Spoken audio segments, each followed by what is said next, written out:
What do you think is the most outdated in the US today? Look at the map. Do you have tech corridors of Virginia, massive financial hubs of the East Coast, and vast cities of North Carolina? And suddenly, the collapsing area of West Virginia steps in.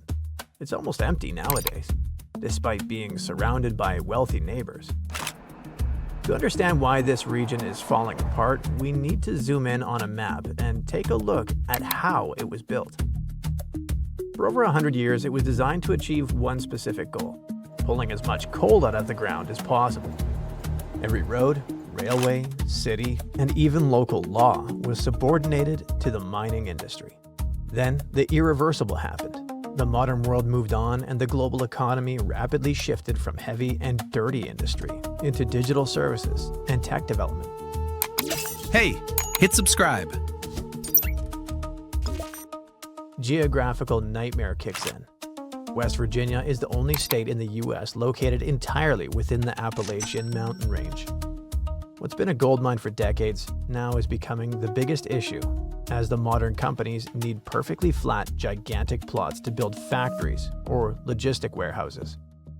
We can call it a geographic disqualification for the entire area from the economic race.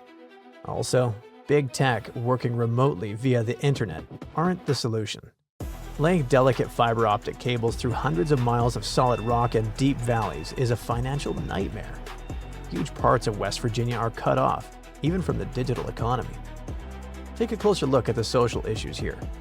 For generations, higher education wasn't crucial to making a great living. Working in the coal-based economic model was a very convenient way of earning decent money.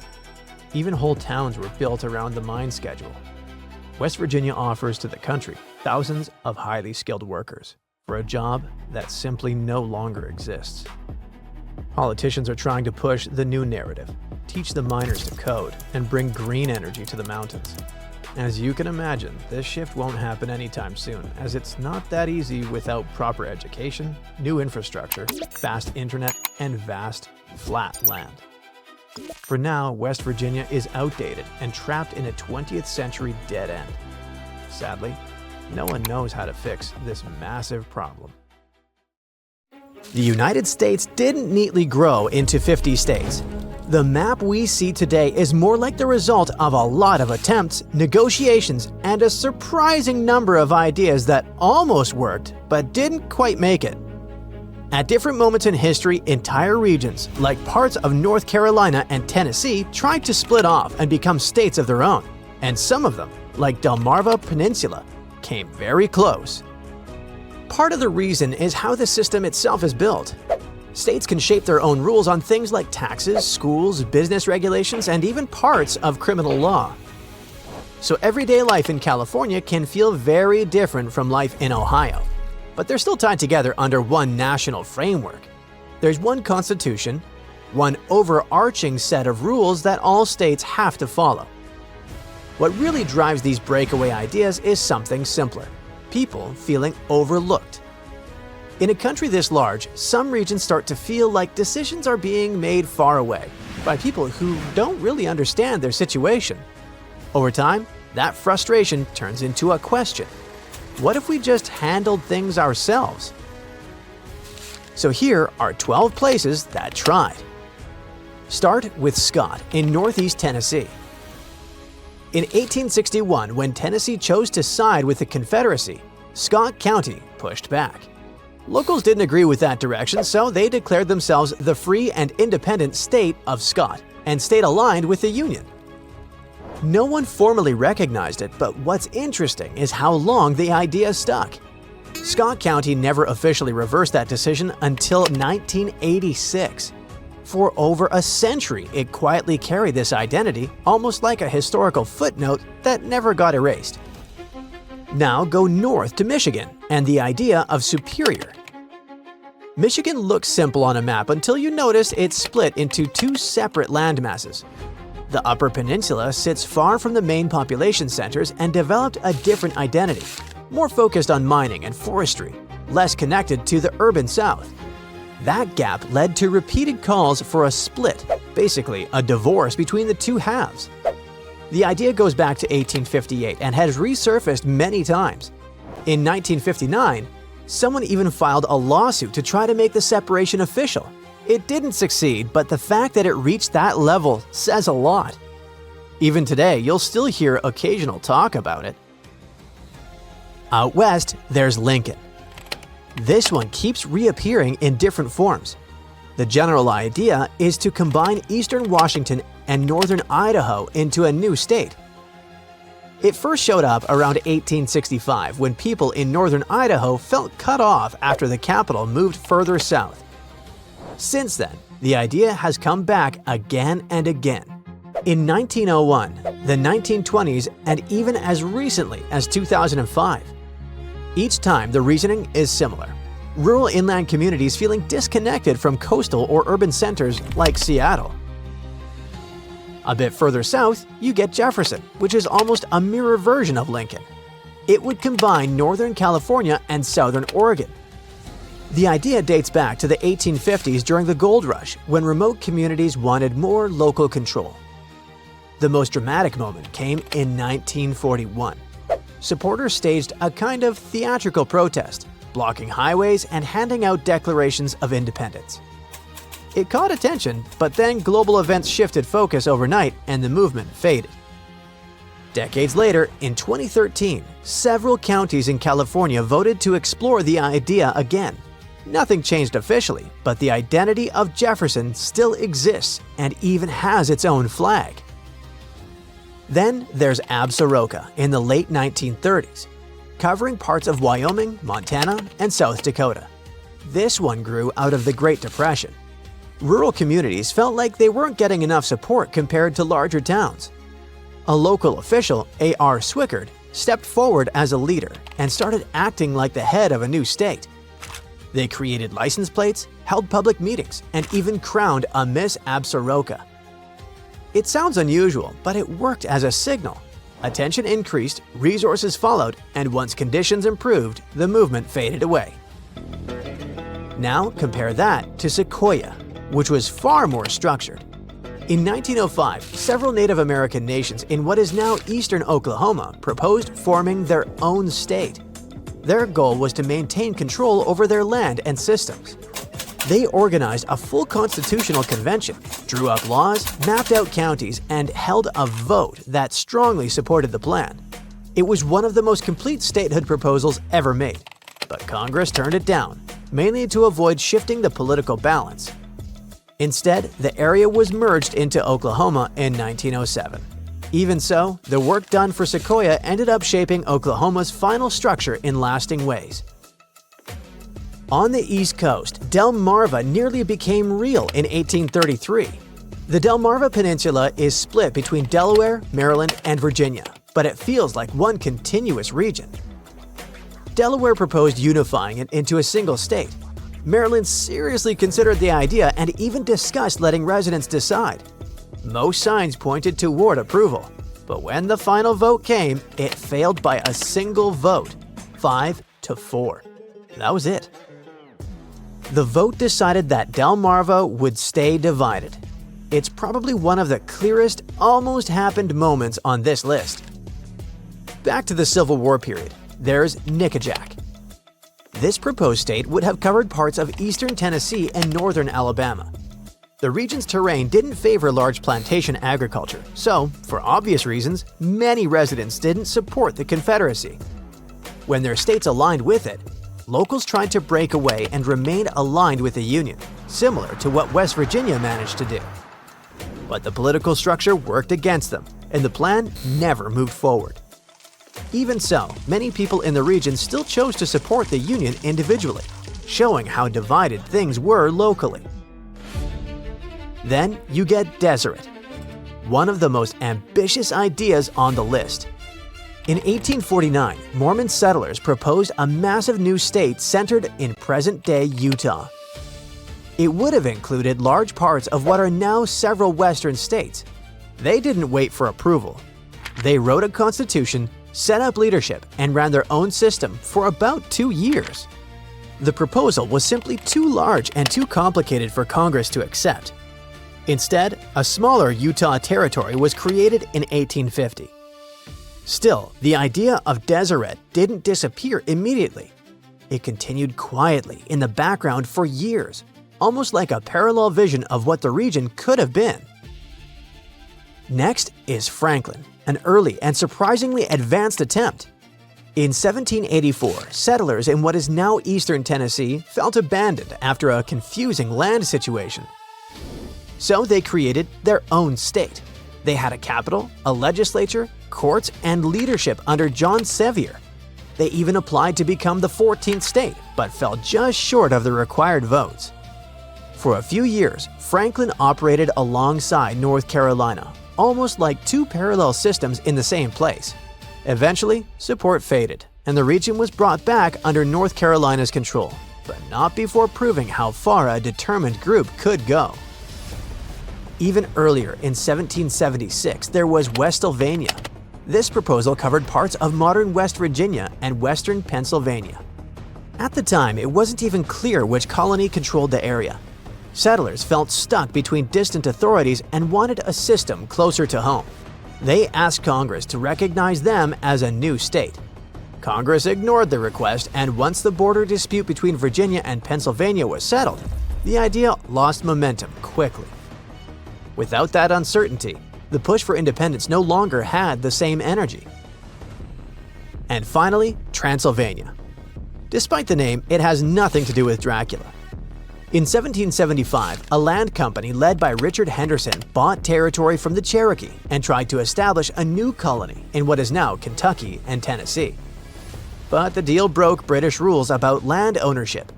Before anything could fully develop, Virginia stepped in, canceled the agreement, and took control of the land. It's one of the earliest examples of how complicated land claims were in early America. If you zoom out a bit, a pattern starts to show. A lot of these places were on the edges, far from where decisions were made, harder to reach, with their own way of life. And here's something you might have noticed. Tennessee keeps popping up. 4 out of these 12 lost states were connected to it in some way. Deep under Tennessee, massive worm-like drills are about to carve out a tunnel that should turn an hour-long traffic headache into a 10-minute joyride. It could be one of the craziest US tunneling experiments in decades. But on the other side of the planet, Europe and Asia are actively testing the Hyperloop, the vacuum tube technology that seems out of this world. These are two totally different ideas, but they have the same goal: to make sci-fi travel a reality. For the first vision of the future, we have to focus on Nashville. The story here is about a blueprint for something called the Music City Loop. It's a proposal for a private paved underground highway meant for Tesla vehicles. The whole idea is point-to-point travel. You get in, pick a destination, and go straight there without stopping at every station. You can already ride a limited version in Las Vegas around the convention center. Nashville is supposed to be the city-scale test. The proposal is a direct underground link between Nashville International Airport and downtown. The new transit system is supposed to reduce a 9-mile, 40-minute trip to just around 8 minutes. If they pull this off, the experience should be truly futuristic. You hop in a car at the terminal, drop into a tunnel barely wider than the vehicle itself, and shoot through a pressurized tube. You bypass the gridlock, ignore the stoplights, and arrive at your hotel before people on the surface have even merged onto the highway. That all sounds amazing, but how close are we to this reality? The technology technically exists, but it has some massive issues. The system in Vegas is simple and it uses real drivers. To hit that 8-minute promise in Nashville, the cars can't be driven by humans. They'd have to drive themselves bumper to bumper at highway speeds inside a tunnel barely wider than the car. In a space that tight, human reflexes aren't fast enough. One hesitation or malfunction and the entire system turns into a traffic cork. So we need automated driving systems or really cool robots. But before we worry about AI-driven vehicles, there's one other issue. The real problem isn't the tunnel, it's the ground itself. Large parts of Tennessee sit on limestone, a rock that slowly dissolves like a sugar cube in water. Over time, that turns solid ground into something closer to Swiss cheese, filled with hidden caves and empty pockets. That's a problem for any tunneling project here. When a drill hits one of these hidden voids, it doesn't just slow down. It can suddenly break into the open air. Water can rush in. The machine can lose support beneath it. Tunneling here becomes a real-life game of Minesweeper. One unfortunate turn and the machine can fail and sink. Even worse, the collapse can travel upward, opening a sinkhole at the surface, right in the middle of a busy city street. But if the ground is this dangerous, why build this in Tennessee? The reason is simple. Nashville is in the middle of a massive traffic crisis. It's one of the fastest growing cities in America, and the surface roads are already at their breaking point. The city is desperate enough to try anything, even if it means drilling through a geological minefield.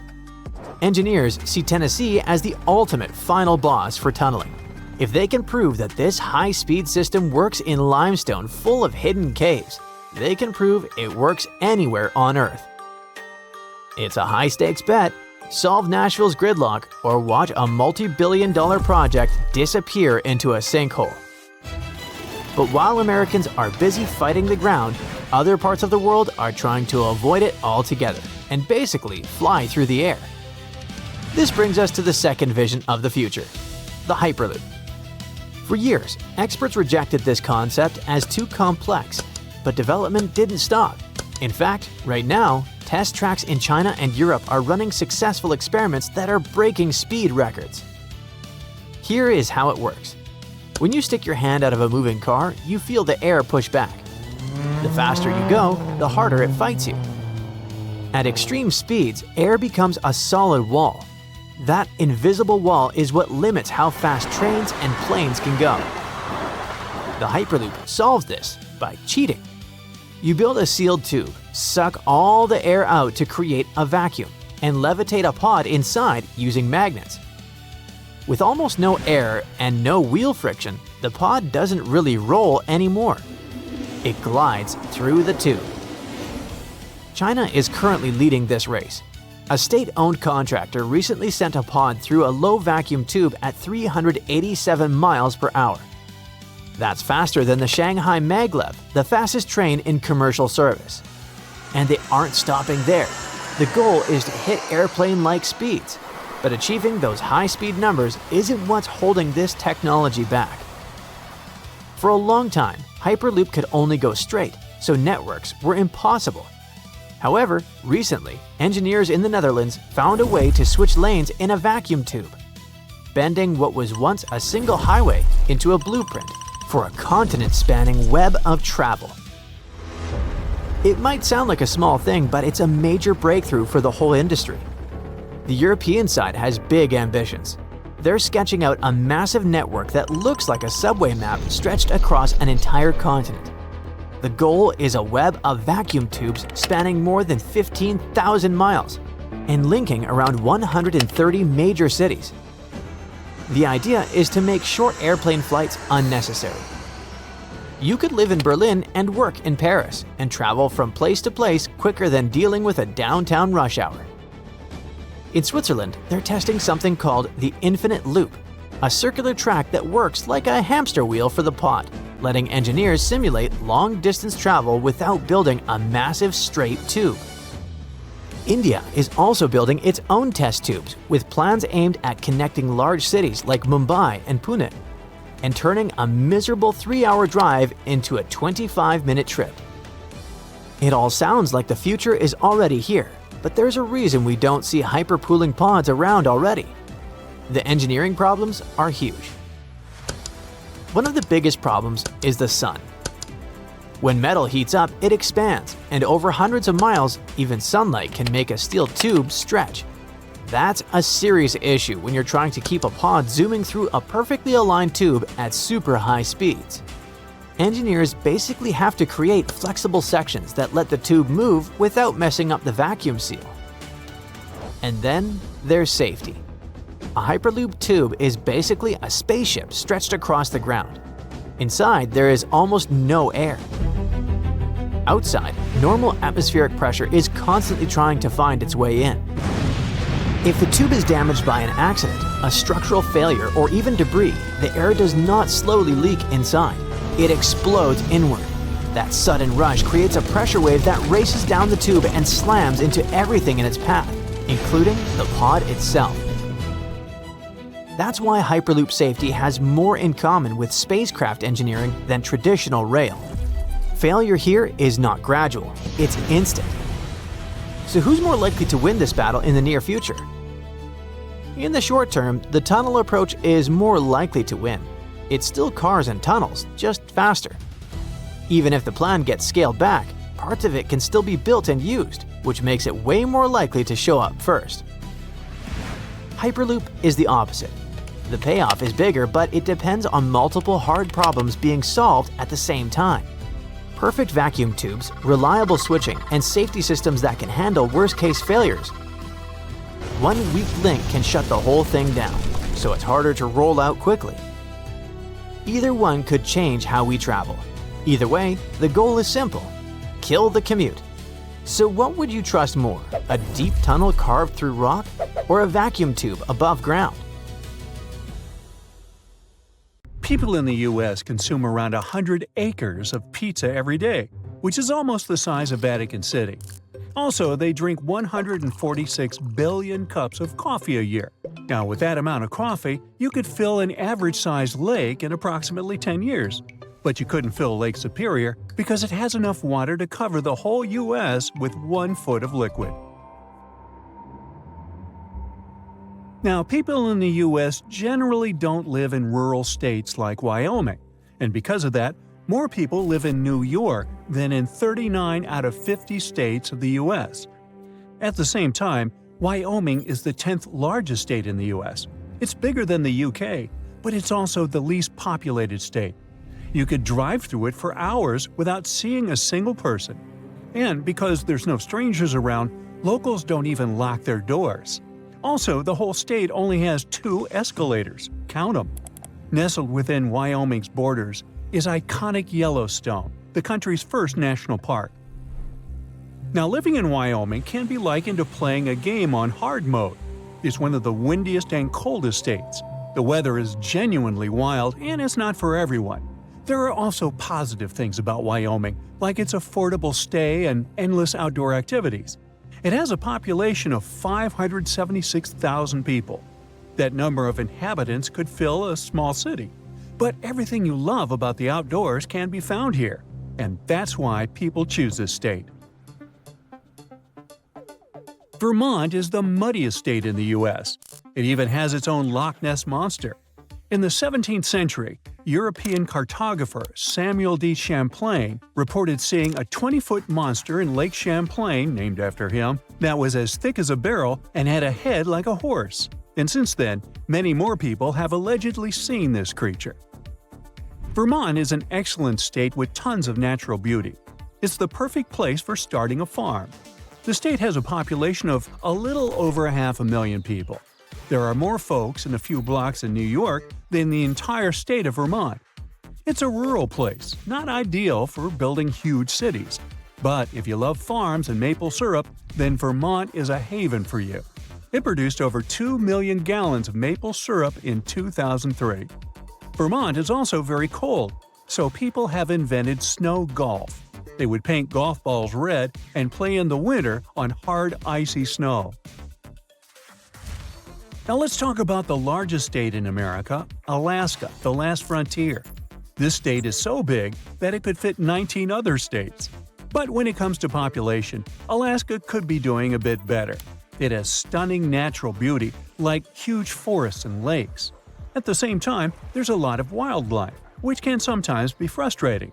Imagine sitting in your garden and getting visited by a grizzly bear or a wolf. Part of the problem is that the cities are too far apart. It's at least a 6-hour drive from one city to another. Still, if you love the outdoors, Alaska is the place for you. Plus, you get paid to live there. But there is a problem. As we all know, Alaska is not connected to the rest of the U.S., so most goods have to travel a long way, meaning everything is quite expensive there. And one of the biggest reasons people don't like living there is that it's freezing. You must shovel tons of snow just to get outside and do simple tasks. Around 700,000 people live in Alaska year-round, and if you ask them, they'll probably tell you that they like it there because there aren't many people around. When you think of South Dakota, the first thing that comes to mind is Mount Rushmore, and that is basically it. The state has a population of a little under 1 million and is practically empty. It has harsh weather and is pretty far from everything. But the people of South Dakota are super friendly. If you go there, you'll feel welcome. Also, as with many other states, the beauty of nature might surprise you. North Dakota is similar to South Dakota, but a little more challenging than South Dakota. The state has tough winters, hot and humid summers, and no big cities. And if that wasn't enough, it also has a lot of floods. When people hear about this, they usually stay away, despite Dakota being a beautiful state. It has a population of 780,000 people, making it the fourth least populated state in the U.S. When settlers were moving there, only a tiny number of people remained in the end. Many moved to Canada, where farmland is better, thanks to better weather and more fertile soil. North Dakota has some unique benefits, like low cost of living and low unemployment rates.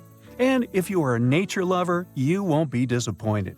It has 13 state parks and 3 national parks, all with fantastic scenery. Delaware is a small state with an even smaller population. The biggest city in Delaware is Wilmington, which has a population of 70,500 people. As for the whole state, it has around 1,031,890 people. It also has 2 million corporations, but no big cities. You may wonder about the reason. Well, they don't pay income taxes there, and those corporations are not actually located in Delaware, meaning that the local people there really don't benefit from them. The state is prone to storms. Philadelphia, which is close to Delaware, has fewer storms and is closer to major cities, so corporations simply move there. Most people who live in Delaware are retired. They don't need jobs, but love the fantastic beaches this state offers. Hey there, cowboy! We're going on a horse ride to the most beautiful state with teeming wildlife, which houses one of the best national parks, Glacier. Of course, I'm talking about Montana. This state has a little over 1 million people and is bigger than Japan in territory. But Japan has around 111 times more people than Montana. Why? Well, most people don't want to be cowboys. Generally speaking, people tend to like living in big cities, which Montana doesn't have. Plus, Montana has tough winters and expensive houses. And people don't like being cold. That's why Florida has so many people. Rhode Island has a population of a bit over 1 million, making it the 8th smallest state in the USA. Rhode Island is a small, flat coastal state. If you climb on a chair, you might see the whole state. Just kidding, you can't do that. By territory, it's the smallest state in the U.S., but it's densely packed with people. At the same time, the inhabitants of this state are gradually leaving it. The cost of living there is high, so they would rather go somewhere more affordable. Now let's say you're from Canada. In this case, if you accidentally teleported to Maine, you wouldn't even notice it, because the landscape would look almost the same. Maine has beautiful lakes, mountains, dense pine trees, and many moose. If you see one, stay away. Maine is truly a beautiful state, but it has a small population of around 1,300,000 people. Maine has terrible winters, so almost everyone lives near the coast or as far south as possible to escape crazy snowstorms that are common here. Because of this, 89% of Maine is covered with forests. This is one of the reasons why there aren't many industries here. Portland is the biggest and most beautiful city in this state, but only around 38% of the population lives in cities. Most inhabitants of the state are avid outdoor lovers. Off the coast of Virginia, the ocean floor was recently rearranged on purpose. Massive ships vacuumed up millions of tons of sand, carved shapes that looked as if a giant ice cream scoop had scraped the seabed. It wasn't a geological disaster. It was the first phase of one of the boldest and largest engineering projects in U.S. history. To understand why engineers are literally reshaping the seafloor, you have to look at the map. This is Hampton Roads, Virginia. This region is shaped by water. Two major cities, Norfolk and Hampton, face each other across a busy harbor. For decades, the main way to travel between them was the Hampton Roads Bridge Tunnel System, or HRBT, built back in the 1950s. It's basically a bridge that ducks underwater only at the ship channel, so cargo and Navy ships can pass above it. That system is now overwhelmed. At peak demand, close to 100,000 vehicles try to pass through this single crossing in a day, pushing it far beyond what it was designed to handle. The road was designed for a different era, when cars were bigger but the traffic was lighter. Today, it can regularly turn into a parking lot in the middle of the sea. But this problem goes beyond missed dinners and being late for work. It is also a national security crisis. Norfolk is home to the largest naval base on the planet. This is where the United States parks its expensive aircraft carriers and nuclear submarines. The base depends on roads. If a crisis happens, the Navy needs to move fast, and if the road is clogged, they'll get stuck in traffic. That makes the stakes incredibly high. At first, the fix sounds obvious. Too many cars? Build a bigger bridge. But Hampton Roads isn't a quiet river. Those aircraft carriers and cargo ships need a wide, unobstructed path to the ocean. A bridge becomes a low ceiling. You can't raise the bridge without blocking traffic for years, and you can't lower it without trapping the fleet. So, engineers chose the only option left: go underneath and create a unique expansion. The official price tag for this job sits at $3.8 billion. The goal is to create two new underwater tubes right next to the old ones, but the logistics here make it difficult. There's not enough land to start digging. The machine needs a dry launch pad to start the dig and a receiving pit to catch it on the other side. That's why the engineers decided to manufacture the land themselves. They brought in dredging ships that operate like floating vacuum cleaners. These vessels lower a suction head to the seafloor to inhale the seabed before pumping that mud water mix through miles of floating pipes. The output is amazing. The pipes shoot the mix up in high arcs that look like a cool, messy rainbow before it builds up on the surface.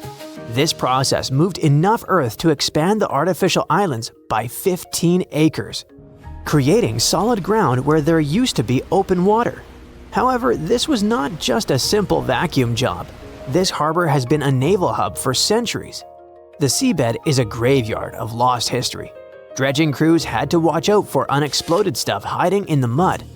We're talking about discarded explosives from centuries ago. Sucking something like that into a high-pressure pipe is a quick way to ruin the schedule. Once that new land was solid enough to stand on, the construction team needed a mechanical beast capable of eating through it. That's why they brought in a huge worm-like machine called Mary. Mary is way more than just a supergiant drill. She is a factory on wheels that stretches longer than a football field and weighs over 9 million pounds, roughly the weight of stacking 9 fully loaded jumbo jets on top of each other. At the front of the machine sits a massive cutter head, 46 feet wide, covered in steel teeth that spin to chew through the soil while the rest of the machine builds the tunnel behind it. Building a machine this large costs $70 million, and she had to be shipped from Germany in pieces just to reach the job site. But the coolest part of this machine isn't the steel. It's the human element inside it. Those cutting teeth don't last forever. Grinding through wet sand and silt wears them down, and eventually, someone has to go in and change them. You can't just crack open a hatch down there. You're deep under the harbor with tons of water and mud pressing in from every direction. Instead, crews work inside sealed, pressurized sections of the machine. Many of the tools can be reached from inside the TBM itself, but it's still tight, loud, and unforgiving. Every move has to be planned. Systems have to stay carefully controlled. The work is slow, deliberate, and tightly monitored because mistakes here are expensive and dangerous. Digging with Mary was a dangerous balancing act. The ground under the harbor isn't solid rock. It's soft, wet silt that behaves like toothpaste. This created a constant nightmare for the pilots driving the machine. If Mary pushed forward too fast, she would over-excavate, meaning she would suck in too much dirt. This creates a void underground that travels up to the surface. On land, that makes a pothole. In the ocean, it creates a massive sinkhole that could swallow the water above and flood the tunnel. But if she moved too slowly, the sheer weight of the Atlantic Ocean would crush the tunnel face inward. To stop the ocean from winning, Mary used a pressurized slurry shield to push back against the mud, keeping the tunnel face stable while her cutters chewed forward. As she advanced, robotic arms installed concrete rings behind her, turning a hole in the mud into a rigid, waterproof tube in seconds. Steering her was another headache. Mary had no windshield. The pilots were driving blind through the dark. They had to rely on lasers and computers to navigate a strict curve deep underground. They had to hit a tiny target miles away. If they drifted off course by even a few inches, the tunnel wouldn't connect, and the project would be a failure. Mary launched in 2023, and despite all the challenges, after 29 months, she made her final breakthrough in September 2025. While it feels like the finish line, it's really the end of just one phase. Boring the tunnel creates the hollow space, but crews still have to build the tunnel's nervous system. They are currently installing the roadway, power, and lighting. But the most critical piece of tech is invisible to most drivers. It's the ventilation. The biggest danger in an underwater tunnel isn't a leak, it's fire. If a car catches fire deep underground, the smoke has nowhere to go. To solve this, engineers are installing massive jet fans that look like aircraft engines strapped to the ceiling.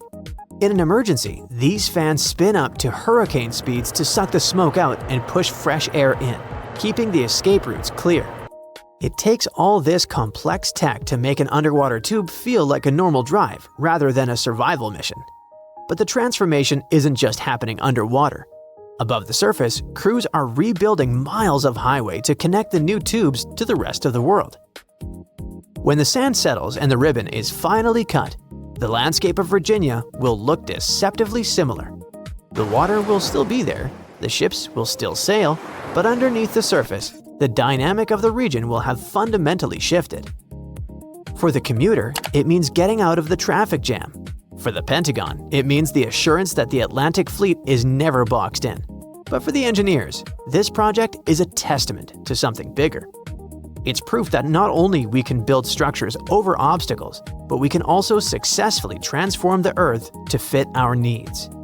Engineers moved islands, vacuumed the seafloor, and bored through miles of unstable slime to create a path where nature never intended one to be. It's a fight against geology and a massive investment in national security. But in Hampton Roads, where the ocean meets the asphalt, it proves that the map is only permanent until it's time for another redraw. The country's authorities are hiding something from you. They don't want ordinary people to ever find out the truth. You can see a lot of fake photos and false locations on the internet, but almost none of them are true. So what secret are they keeping? You definitely don't expect to hear this. They're hiding a tree. But it's not just a tree. Money grows on its branches. Can you believe it? Of course not, it's a joke. But the truth is, America does protect the oldest tree in the world, and its name is Methuselah. You can Google it and you will find a lot of fake pictures and some old gnarled aspens. Real photos of Methuselah are quite rare, and its location remains a mystery to this day. It's known to grow somewhere along the Methuselah Trail in the Inyo National Forest in California. It's a bristlecone pine tree, and its age is more than 4,600 years. Imagine how cool it would be to touch the trunk of that tree and feel all those thousands of years of history. Only it's not cool. This is the reason why the country is hiding its location. If thousands of tourists touched the tree and picked up small pieces of its branches, it wouldn't last even a month. Many trees in this area are pretty weak right now and suffering from drought and all kinds of bad insects. So Methuselah is also in danger. Don't touch or approach it, even if you find out the location. The tree was discovered by dendrochronologist Edmund Shulman. A dendrochronologist is a scientist who studies the rings of ancient trees. But more on that later. So Shulman discovered the tree in the middle of the previous century, and over the past 50 years, it has become shrouded in rumors and legends. But how did Shulman know it was the oldest? In 1957, he took a core sample and studied the tree's annual rings. You see, every year, a layer forms inside a tree, resembling a ring. But scientists don't cut the trunk, don't worry. They extract a piece as thick as a pencil, and that's enough. The more layers, the older the tree is. So, Shulman counted Methuselah's rings and found out that it's been growing for more than 4,600 years. This means it's even older than ancient giant redwoods, which were considered the oldest trees on the planet. In 1958, Shulman told the story about the existence of Methuselah and posted its photo in National Geographic. From that moment on, the tree became popular.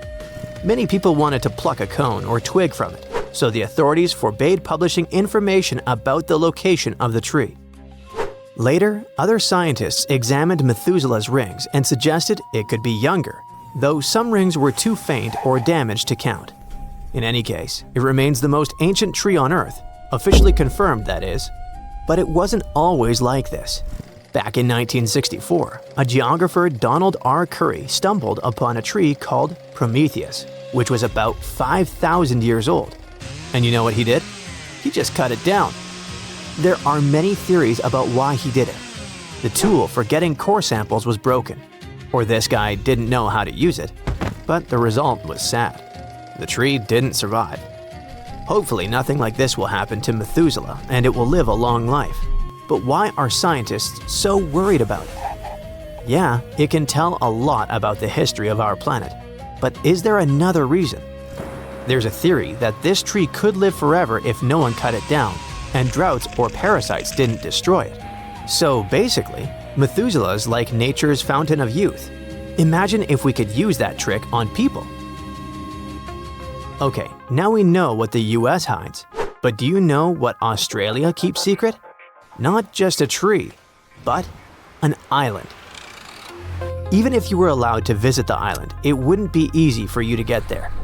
The island is located between Australia and Antarctica, somewhere in the middle of the ocean.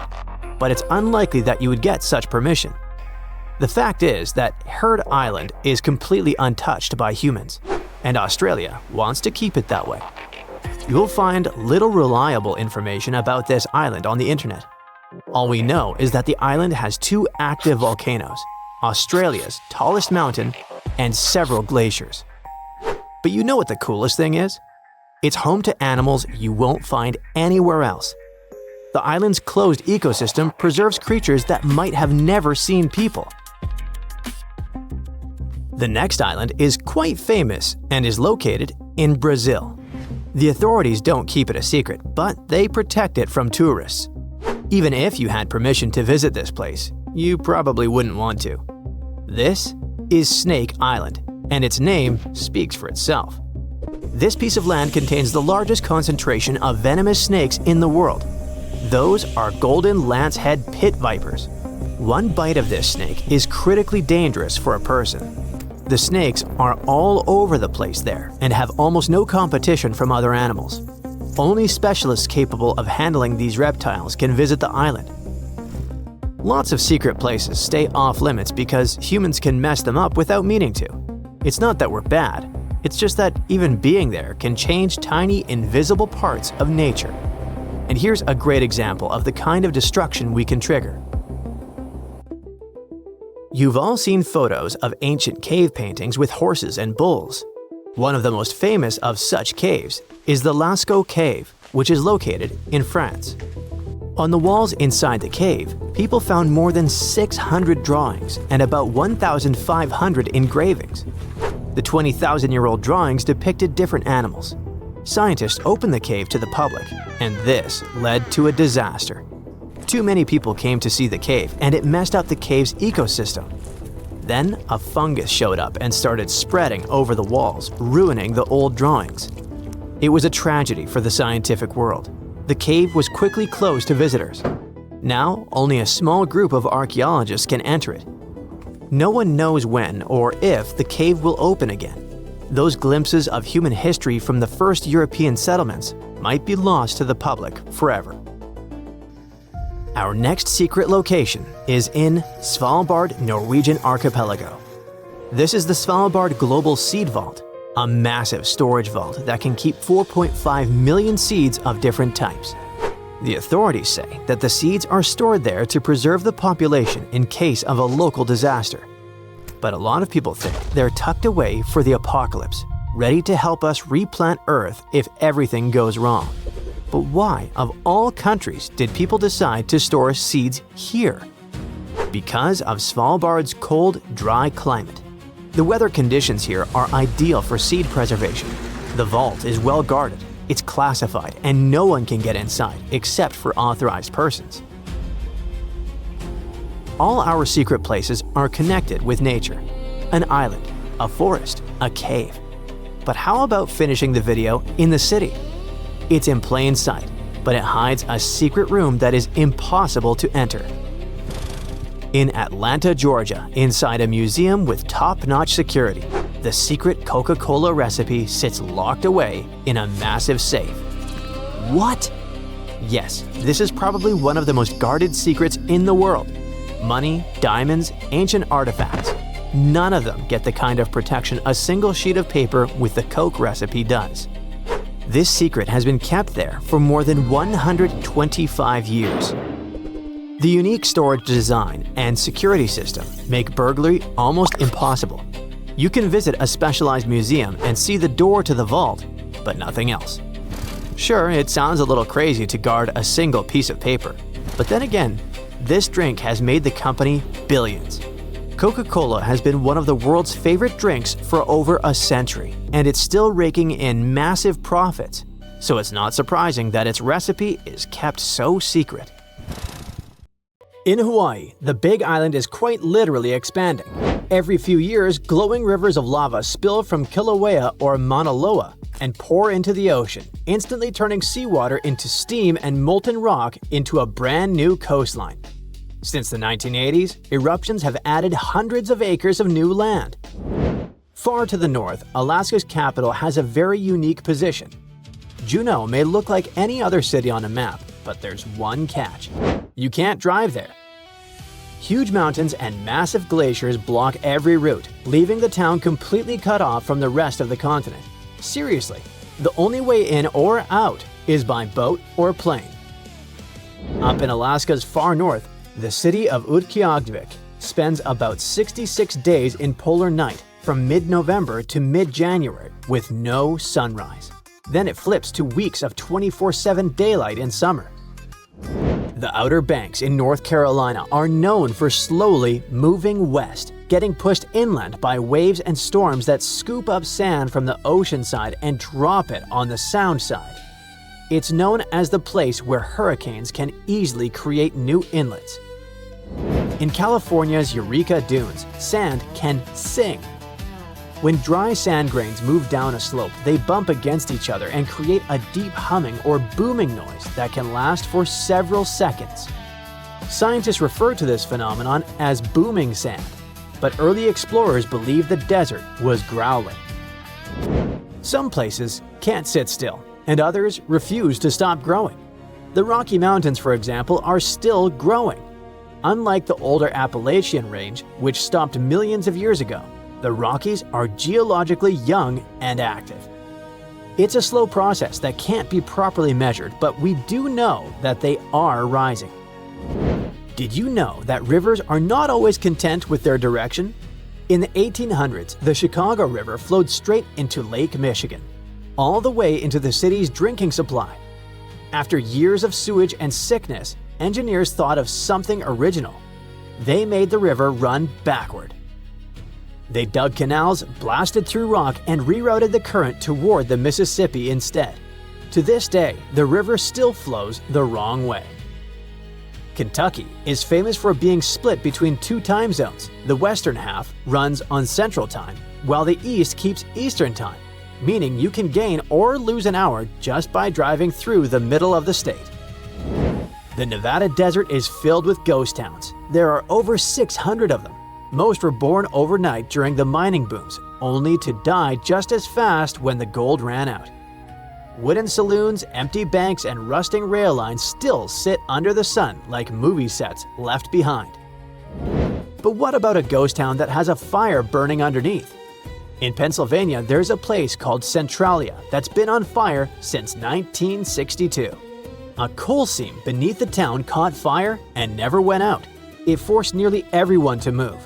The ground still smokes even today. Another fact, my favorite one, is about the whole island full of monkeys. Near the coast of South Carolina, Morgan Island is home to around 4,000 rhesus monkeys with no humans in sight. The monkeys were brought there for research decades ago, and the population exploded. Visitors aren't allowed ashore, partly to protect the colony and partly, well, because it belongs to monkeys now. In Montana's Glacier National Park, there's a mountain where one raindrop can choose 3 paths. Fall on one slope and it flows into the Pacific Ocean. Another sends it to the Atlantic.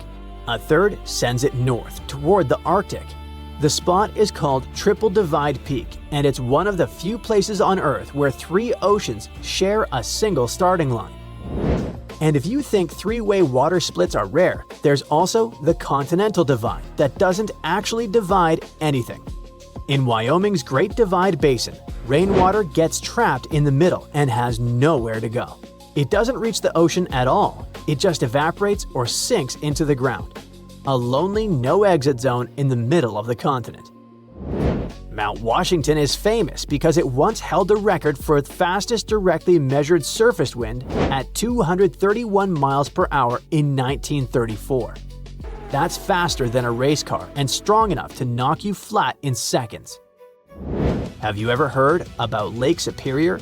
It's so vast that it holds about 10% of all the world's surface freshwater.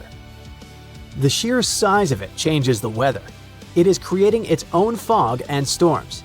It's so extremely cold that it affects the air above and produces its own snow. What about bioluminescence?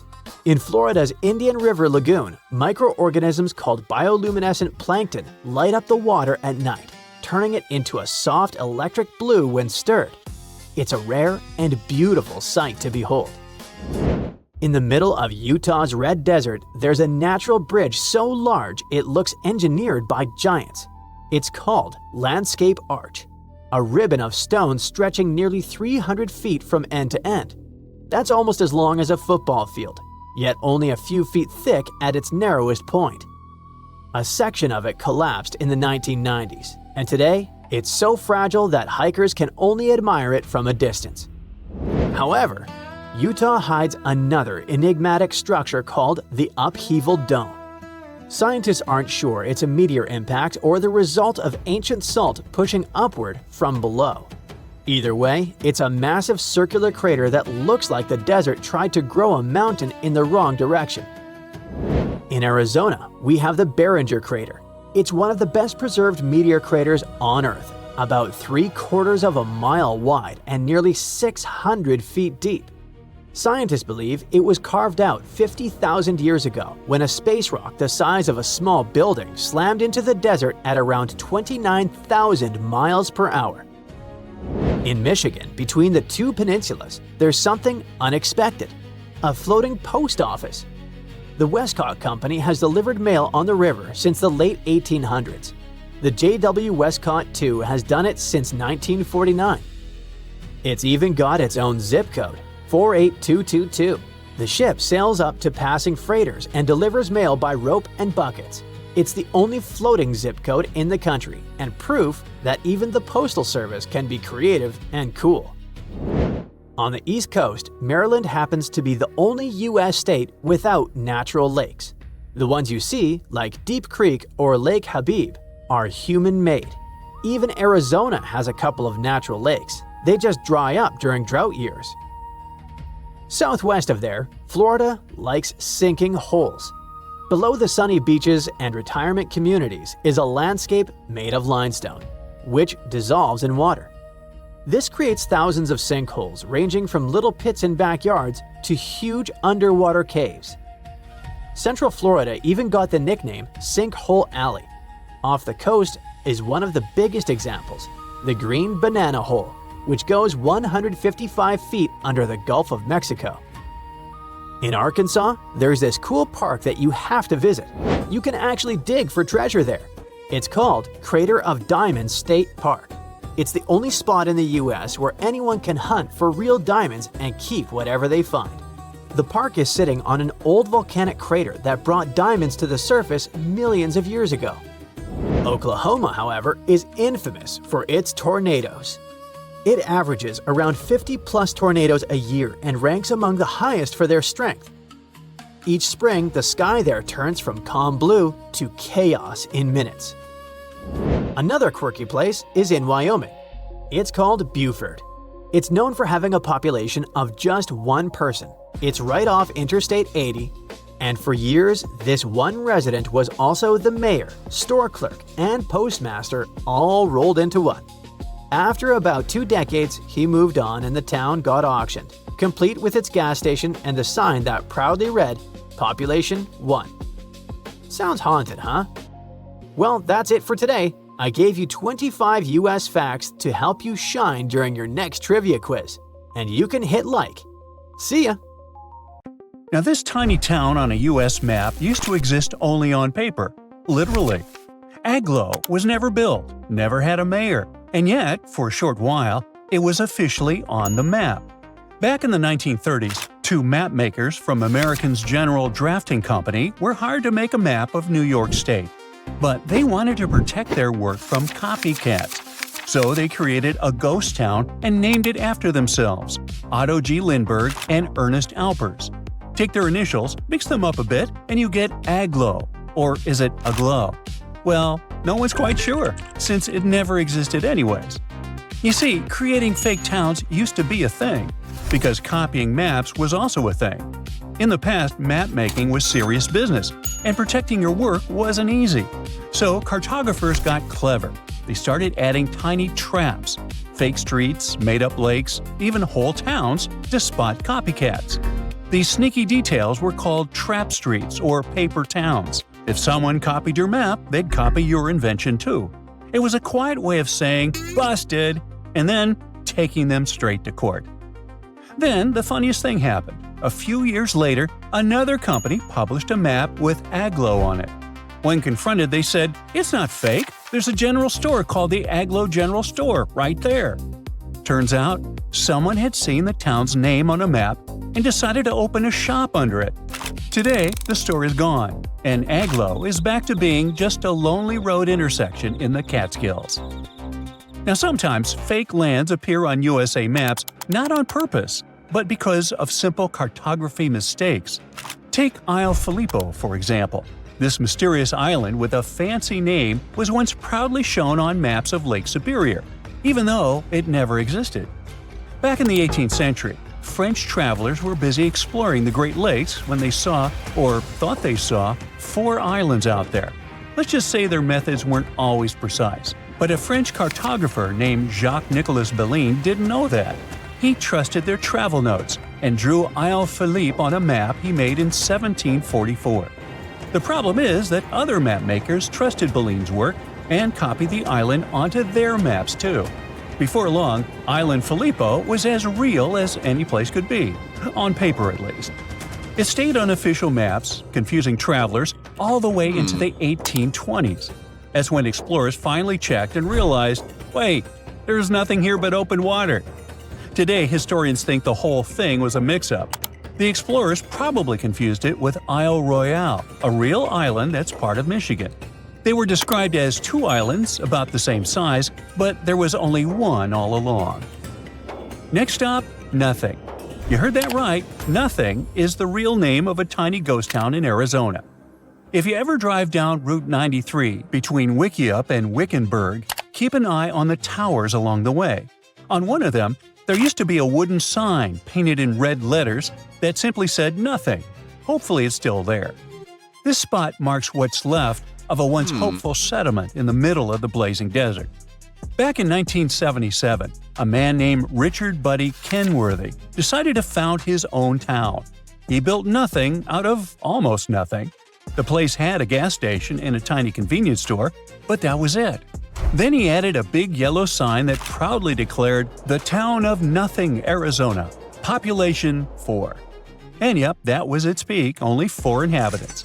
I know your family dinner table might have seen bigger crowds. But anyway, in May of 2005, Kenworthy packed up and left, and nothing was officially abandoned. 3 years later, its famous gas station began to crumble.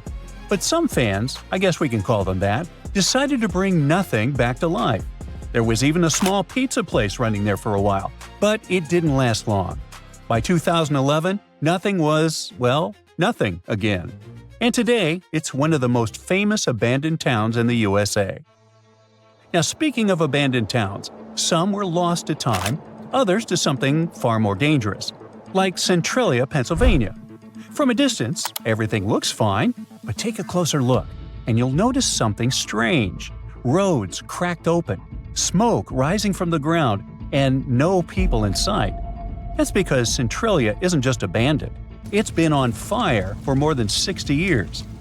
It all started back in 1962. Although there were many theories about how the fire began, the results are well known. The flames spread into the labyrinth of coal mining tunnels running beneath the town, causing devastation as they went. Fissures opened in the ground, sending plumes of smoke and toxic gases into the air, and the fire never stopped. That's right. At first, no one thought much of it, especially because everything was happening underground, out of sight. But soon, smoke began seeping up through the soil. Then, in 1981, a huge sinkhole suddenly opened under the feet of a 12-year-old boy. Thankfully, he grabbed onto a tree root and survived. But that was all the proof locals needed that the fire wasn't going away. Experts warned that the underground blaze could keep burning for more than 250 years. And that's why most of Centralia's 1,000 residents decided it was time to pack up and leave. Today, fewer than 10 people still live there, refusing to move. The rest is nearly a ghost town, with empty streets and crumbling foundations. They don't even have a zip code anymore. Beneath it all, the coal is still burning quietly, making Centralia one of the eeriest forgotten towns in America. And now you might be wondering, how many more of these towns are out there in the U.S.? Well, a lot. Just in Texas alone, there are an estimated 511 ghost towns that are now completely deserted. Then there's Nevada, believed to be home to over 600 phantom towns, many of them left behind after the gold and silver rushes of the 18 and 1900s. People moved there to work in the mines, and when the mines shut down, they left. But abandoned towns and mapping errors aren't just a U.S. thing. Even in the age of satellites and Google Earth, fake cities still manage to sneak onto maps all over the world. One of the most famous modern examples is a place called Argleton. Back in 2008, a guy named Mike Nolan was checking out Google Maps, looking around the area where he grew up, in West Lancashire, England. Then he spotted a city called Argleton, but something felt off. He remembered that spot being just a farmer's field near the village hall. Maybe a footpath crossed it, but that was about it. There was definitely no real city out there. And he was right. It was a total mistake. Nobody knows exactly how it got there, but it did. Don't bother looking for it, though. Argleton was officially removed from Google Maps by May 2010. And even if you look for its old coordinates today, you'd only see an empty, muddy field. Alright, so Argleton might have been fake, but it sure had a lot of fans. When people first discovered it online, they went a little wild. And then came all the jokes. People were actually selling souvenirs that said, "I visited Argleton and all I got was this t-shirt." Some local restaurants even offered Argleton pie, and the ingredients were, well, nothing. Believe it or not, even today you can still find merch online celebrating the world's most famous Google Phantom Town. Well, that's the end of our tour of the strangest ghost towns on the maps of the USA, and even beyond. So, tell me, have you ever been to an abandoned city before? Have you ever discovered hidden places on the map that shouldn't even exist? Well, share your story in the comments below. Do you know that our planet has scars? One of them is located in North America. This scar can tell us many cool things about the history of Earth, but the most interesting thing is that it could change the appearance of our continents and break our world. But for some reason, this scar hasn't done it yet. And that's not even the most interesting part. The coolest thing about this scar is that it might hold a giant source of clean, cheap energy. So let's go to Kansas to find out what it is. So, 1.1 billion years ago, a giant rift formed in the crust of our planet on the territory of the modern U.S. Midwest. It's called Broken Heart. This giant crevice is filled with solidified magma, and from afar, it looks like a real scar. But how did it show up? Broken Heart was an ancient rift valley, a huge geological fault forming elongated hollows in the Earth's crust. It occurred because tectonic plates had moved apart. It's like the details of a jigsaw puzzle that suddenly started to separate. At that moment, thousands and even millions of tons of magma spilled out from the depths of our planet. That event looked like a real apocalypse, lasting about 100,000 years. But then it stopped, and scientists don't know why.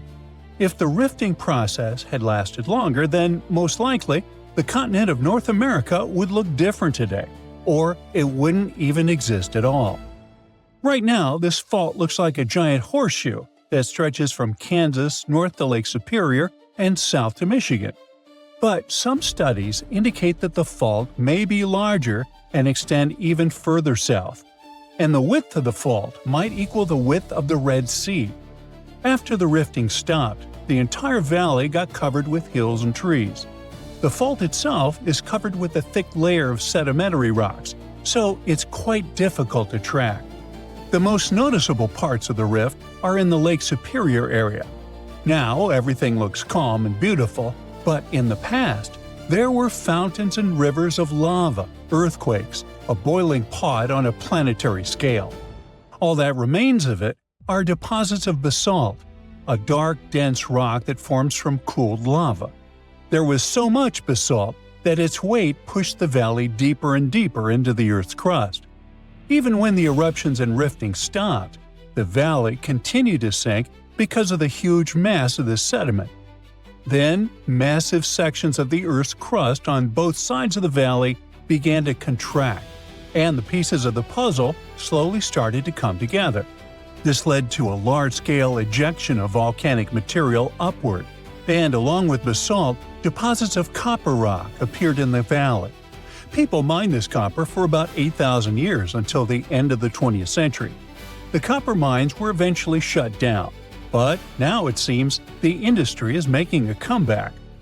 However, Broken Heart is not interesting to people just because of its copper reserves. It holds something more valuable and useful for our civilization. Scientists believe that this valley hides massive reserves of hydrogen, and this substance can help us switch to a cleaner, cheaper, and more efficient energy source. If hydrogen fuel becomes widely available, everyone will switch to it, leaving behind the costly, noisy, and polluting process of oil production. Now, I'll bet hydrogen is a remarkably familiar word to you. It doesn't sound like the discovery of the century, and people have been using it for a long time. On one hand, you're right, but not quite. 90% of the hydrogen produced by humans is used as a raw material for the chemical industry.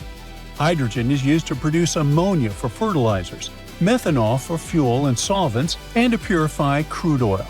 Manufacturers of glass, cement, steel, and other metals are considering using hydrogen at their factories for more efficient production. Hydrogen can become an alternative to fossil fuels, that is, oil and gasoline produced from them. Cars, ships, trains, airplanes, and power plants, all of these may switch to hydrogen soon. In this case, production can become cheaper and better for nature, but this will work only if we find open sources of hydrogen.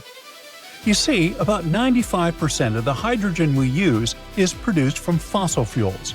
We gasify coal, oxidize hydrocarbons, and extract hydrogen from methane. All of these production methods require energy. But the worst part is that they lead to large emissions of carbon dioxide into the atmosphere. But what if we find sources of pure hydrogen that don't require processing? Then we'll save energy for its production and make the planet cleaner. But where can we find such sources? Scientists say that there are many of them all over the planet, and one of the largest is located in the Rift Valley in the U.S. Midwest. But what's the problem with going and mining it? Well, it's not that simple. To extract pure hydrogen, you need 3 conditions. The first is the source of hydrogen itself, which is quite logical. The second is reservoir rocks, that is, natural containers where this hydrogen is stored. And the third is natural seals, which prevent the gas from escaping. In other words, these seals work like a cap on a bottle. They don't allow the substance to escape.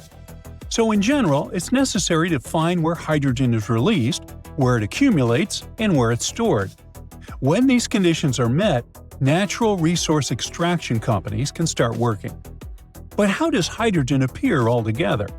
Well, let's go over the basics of chemistry. Hydrogen and oxygen compounds form water. This means you need to split the water into hydrogen and oxygen. This process often occurs in nature. There are many places all over the planet where this happens. Scientists are confident that at least 30 U.S. states have hydrogen reservoirs. And if people detect them, we will accelerate the energy transition to safer and more efficient fuels. Thousands of cars drive around using gasoline. Many of you know the smell of exhaust fumes, that thick polluted air that's hard to breathe. What about electric cars? They must be improving the situation, right? Well, here's another problem. Producing batteries for these vehicles harms nature. The materials used to make batteries are lithium, cobalt, and nickel. Their extraction involves a large release of toxic materials, not only into the air but also into the water. Transporting these batteries also creates a large carbon footprint. Producing a single electric car emits about 4 tons of carbon dioxide. To make up for that, the owner needs to drive it for at least 8 years. That's how long it takes to offset the emissions a regular car would produce. What about reliability and convenience? What will you do if the battery runs out during the trip and there are no charging stations nearby? This problem will be solved in the future with the growing popularity of electric cars. Now, scientists believe that over the past billion years, the Earth's crust has split enough water into hydrogen and oxygen. Our planet keeps this gas in the ground, waiting for us to start using it. According to calculations, even considering all the technologies and production capacities of our civilization, the reserves of hydrogen in the bowels of the planet are enough to supply us with energy for 170,000 years. That's why the giant rift in Kansas attracts scientists from all over the world. Huge quantities of basalt and other rocks can react with water to release hydrogen. And now scientists are looking for places where this material accumulates and is stored. It's one of America's strangest contradictions. The Northeast, the cradle of cities, commerce, and crowds, hides a vast, empty wilderness at its northern edge. Millions live packed together to the south, yet up here, there's space for everyone, and almost no one takes it. How did this happen? How did the heart of America's most crowded region end up with one of its loneliest frontiers? The northeastern United States is home to more than 50 million people. It's one of the busiest and most densely packed regions in all of America. But almost 90% of those people live in the southern half of it. If you go north, past big cities and highways, everything will change. The noise will fade and the lights will thin out. You'll find yourself in a different world. A quiet land of forests, lakes, and mountains, stretching across northern New York, Vermont, New Hampshire, and Maine. This is America's empty Northeast. And the mystery is simple. Why is this part of one of the most crowded regions in the country so empty? First of all, let's take a look at New England itself. Massachusetts and Rhode Island are bursting at the seams, while Maine, Vermont, and New Hampshire feel wide open. Connecticut sits in the middle, literally and figuratively. Massachusetts is basically the crowd magnet. Most people live around Boston and the cities nearby, Cambridge, Worcester, Springfield, where everything's close, busy, and built up. Rhode Island may be tiny, but it's got a big city density. Connecticut sits right between Boston and New York, and it shows. It has a busy coastline and quieter inland towns. It's not too crowded and not too empty. The middle ground. Once you cross into New Hampshire, things slow down. There's Manchester and Nashua, but most of the state is forests, lakes, and open land. Then there's Vermont, easily the least crowded region of the bunch.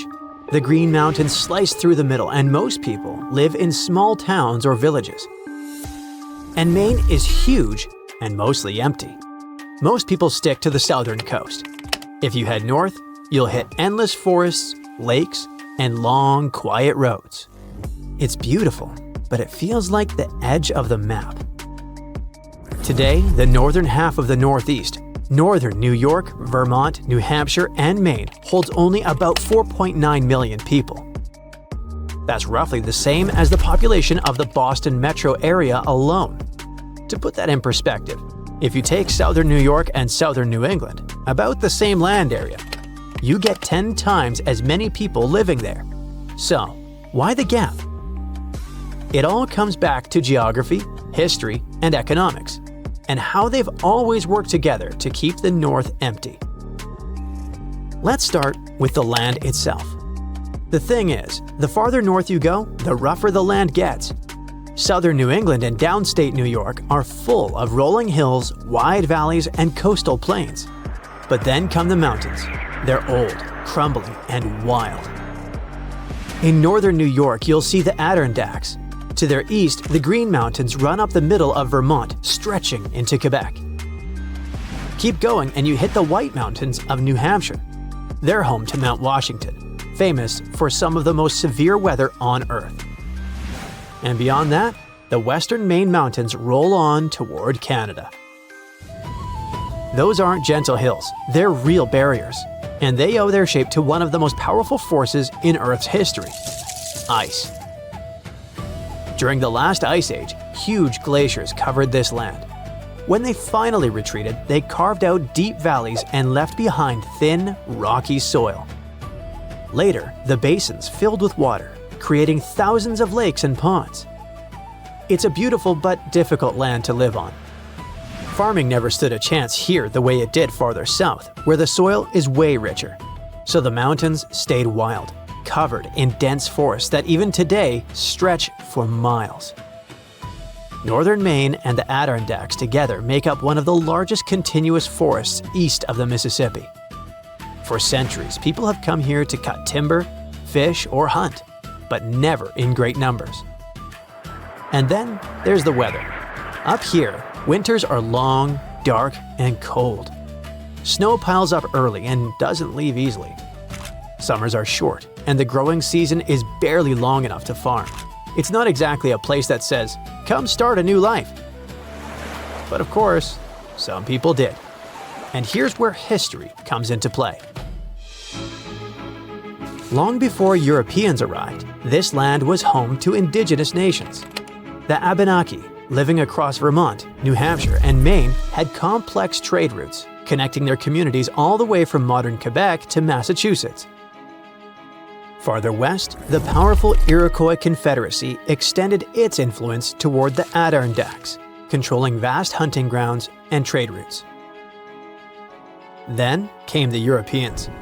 In the 1600s, French explorers and fur traders pushed south from Quebec. They set up outposts along rivers and lakes that linked the region to Canada. They saw opportunity: furs, fish, timber, but not farmland. The dense forests and harsh winters kept settlements small and scattered.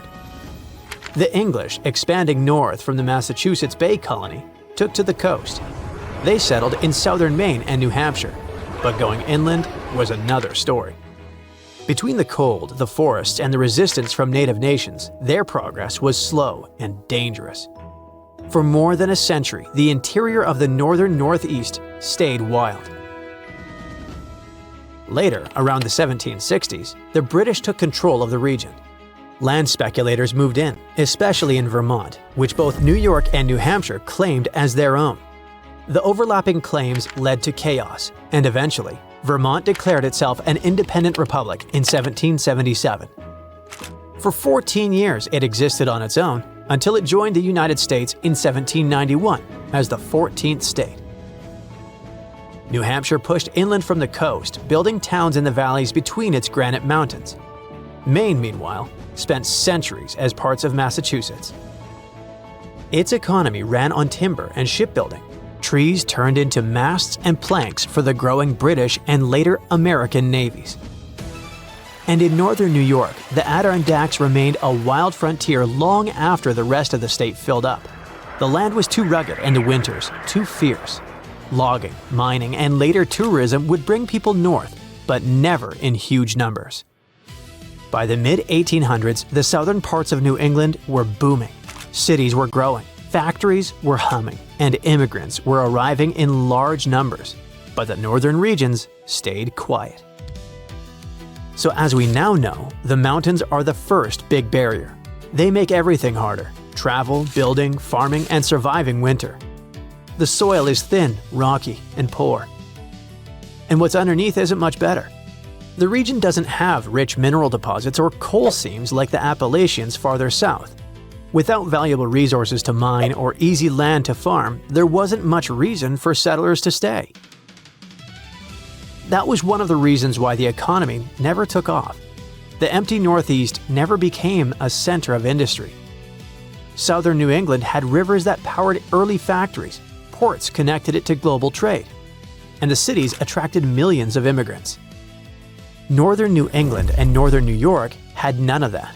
They had lumber, granite, and paper mills, all useful, but those industries didn't create huge cities.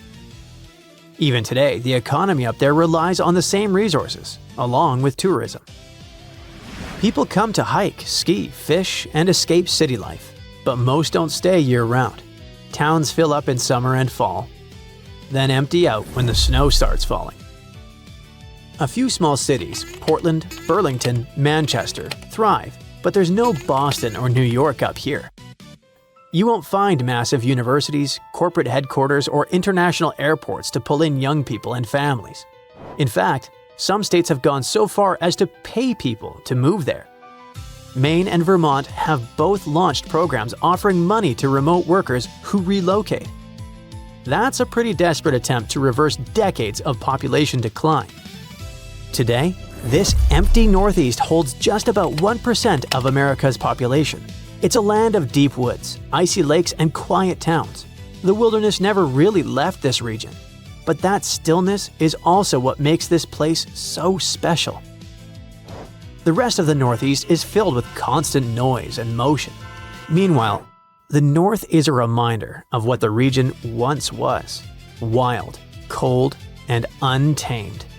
That's how the heart of America's most crowded region remains one of its last true frontiers. The floor is lava! Haha, just kidding. But honestly, it's kind of falling apart. You might not feel it yet, but a huge part of North America has already lost 37 miles worth of rock from its foundation. And no, this isn't about earthquakes or giant sinkholes. It's about the continent losing pieces of the very thing that keeps the ground from wobbling around like a bad carnival ride. A team of researchers has just dropped a geological bombshell. Part of North America's ground is thinning out like a very sad, very slow ice cream drip. How do they know? They basically gave Earth a high-tech full-body MRI and created 3D maps showing how rocks once considered indestructible are now melting away into the planet's guts, like an upside-down cheese pizza inside an oven. But to really understand this mess, you first have to meet my old friends, cratons. Cratons are like the roots of the continents. They're thick, tough, and ancient. We're talking billions of years old. These bad boys survived meteor impacts, supervolcanoes, and even the tectonic movement of plates. If the plates got into fistfights, for example, you can bet we would see mountain ranges being born. If they got a divorce, drifting apart from each other, then a whole new ocean would be born. All of these things leave scars on the surface of Earth, but the cratons seem to always remain unfazed, like the cockroaches of geology. And since a craton can basically get punched in the face and feel nothing, scientists always assumed these things were nearly indestructible. But then, a group of researchers took their fancy machines to the test and realized that, wait, the cratons are falling apart? How? Enter the Farallon Plate, a really ancient tectonic plate that started to slide under North America's major plate over 100 million years ago. This is a pretty normal process, actually. It's called subduction, and it's how Earth recycles rocks and keeps itself from overheating. This subduction thing has been happening for so long that, by now, the Farallon is almost 400 miles away from the craton, sitting pretty chill at the lower mantle, weirdly close to the outer core of our planet. But the Farallon has been causing trouble, like that one roommate who moved out but keeps leaving weird stuff in the fridge. You see, as it sinks, it tugs on the bottom of North America's foundation, stretching it out and causing pieces to fall off into the deep mantle. And if that wasn't enough drama, the sinking Farallon has also leaked water and carbon dioxide into the surrounding rocks, making the craton even softer and easier to shred apart. Thanks, Farallon. Very cool of you. By studying hundreds of earthquakes across thousands of monitoring stations, scientists have confirmed the story. Big chunks of continental material are dripping downward, thinning the craton by as much as 37 miles. That's more missing rocks than can fit into a milk carton. Sounds dramatic, right? But don't worry. This is happening at a snail's pace. It'll take millions of years for anything noticeable to happen. Your great-great-great-great few grandkids from the distant future might still be standing on solid ground. But don't get too comfy. This thing may not be an urgent problem, but there's another type of sinking that's happening faster than you can say, "Help!" Here's the thing. By 2050, at least 32 major cities in the US, including New York, Baltimore, and Charleston, could be partially underwater. And guess what? This one is mostly our fault. Scientists noticed that since 2007, some cities have been sinking into the ground between 0.04 and 0.08 inches every year. Charleston, in South Carolina, is pulling ahead in the worst way possible, sinking 0.15 inches annually. Sure, these numbers sound tiny and a bit ridiculous, but Charleston is barely 9 feet above sea level, and a little sinking goes a long way when the ocean is breathing down your neck. On really bad flood days, people there have to abandon their cars and basically swim home. This whole phenomenon is called land subsidence, and when you mix sinking land with rising sea levels, you get a disaster cocktail of flooded streets, salty farmland, ghost forests, and a lot of very cranky homeowners. And it doesn't stop with just homes. Infrastructure like bridges, roads, airports, and power plants, all things we rely on daily, are also at risk of serious damage. Flooded electrical grids and sunken highways could cause billions more in economic losses and create major safety hazards for communities. Now, let's be fair. Not everything is humanity's fault. Some of this trouble dates all the way back to the Ice Age. About 12,000 years ago, massive ice sheets covered the northern US. They were heavy, like seriously heavy. The weight pushed the land down, and when the ice melted, the ground didn't just pop back up like a trampoline. Instead, it started playing a weird game of geological seesaw. The places that were squished started rising, and the places that weren't got pulled down. This whole process, called glacial isostatic adjustment, try to say that 3 times fast. But of course, humans found a way to make it worse. Groundwater extraction is a major culprit. Think of it like pulling the stuff out of the mattress. After a while, the whole thing just sags. In places like California's Central Valley, the land is dropping by up to 8 inches a year because we keep pumping out water during droughts. In cities like New York, the problem isn't just water. Skyscrapers themselves are making it worse. Yep, turns out if you stack millions of tons of concrete and steel onto soft ground, it tends to flatten. And in case you're wondering, the total mass of New York City's buildings is around 1.68 trillion pounds. That's about the same as 3.5 million statues of liberty piled up. With so much weight concentrated over a relatively small area, the underlying soils have no choice but to compress over time. And if you thought it couldn't get messier, think again. We've been building dams, which stop rivers from delivering fresh sediment to coastal areas. That sediment is kind of like Mother Nature's way of fluffing the ground back up. Without it, coastal lands are compacting like an old sponge. Plus, when wetlands are drained for agriculture or construction, the peaty soil dries out and collapses. Honestly, it's like the ground just can't catch a break. Scientists also noticed that the areas that used to be lush wetlands are now among the fastest sinking spots in the country, especially along the Gulf Coast. Louisiana, for example, is losing about a football field of land because of this mix of subsidence and rising seas. So what's the end game here for us regular people who just want to live above sea level? Well, it's not looking great. Ghost forests, which are basically drowned woodlands, are popping up. Farmland is turning salty and unusable. And even sunny day flooding, where streets flood without any rain, is becoming a thing. Yikes! Meanwhile, over on the West Coast, California is not exactly winning either. San Francisco and Los Angeles are both sinking, which means that rising sea levels could hit them twice as hard and twice as fast. In some places like the Palos Verdes Peninsula, the ground has been sinking so fast, people over there might as well live like moles. So, is America turning into the next Atlantis? Probably not next week, but without serious action, like cutting back on groundwater pumping and planning smarter cities, at least 500,000 people are in serious danger. And the housing damage could easily rack up a jaw-dropping $109 billion by 2050. In the end, while North America isn't about to sink like a poorly made souffle, it's definitely showing some cracks in the crust. So maybe let's ease up on groundwater pumping, rethink how and where we build, and invest a little more in keeping our feet dry. After all, if the floor really does become lava someday, we're gonna wish we had at least fixed the leaks first. This area might just be the most important spot in America right now, as it is worth over $1 trillion.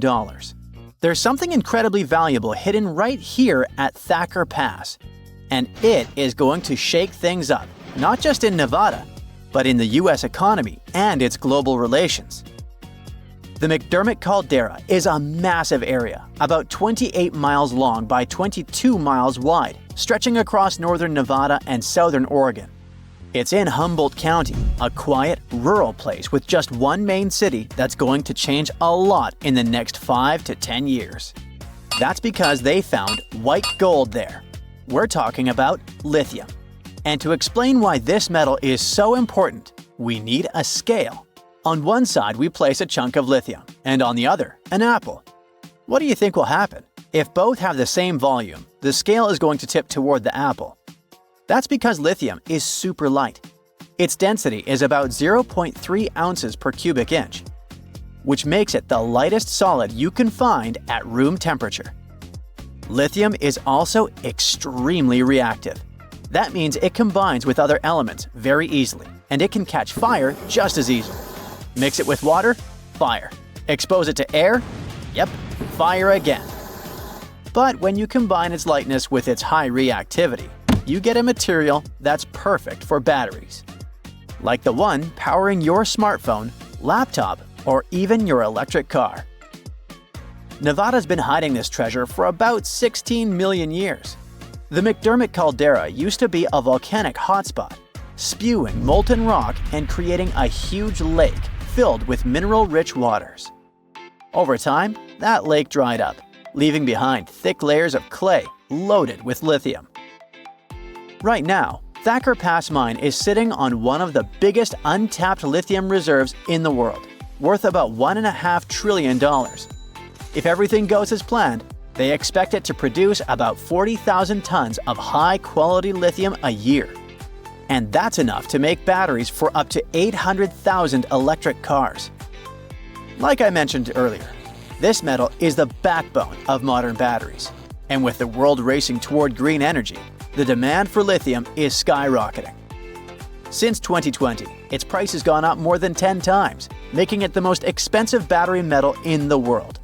That means it's way more expensive than magnesium, nickel, cobalt, and other materials used in rechargeable batteries.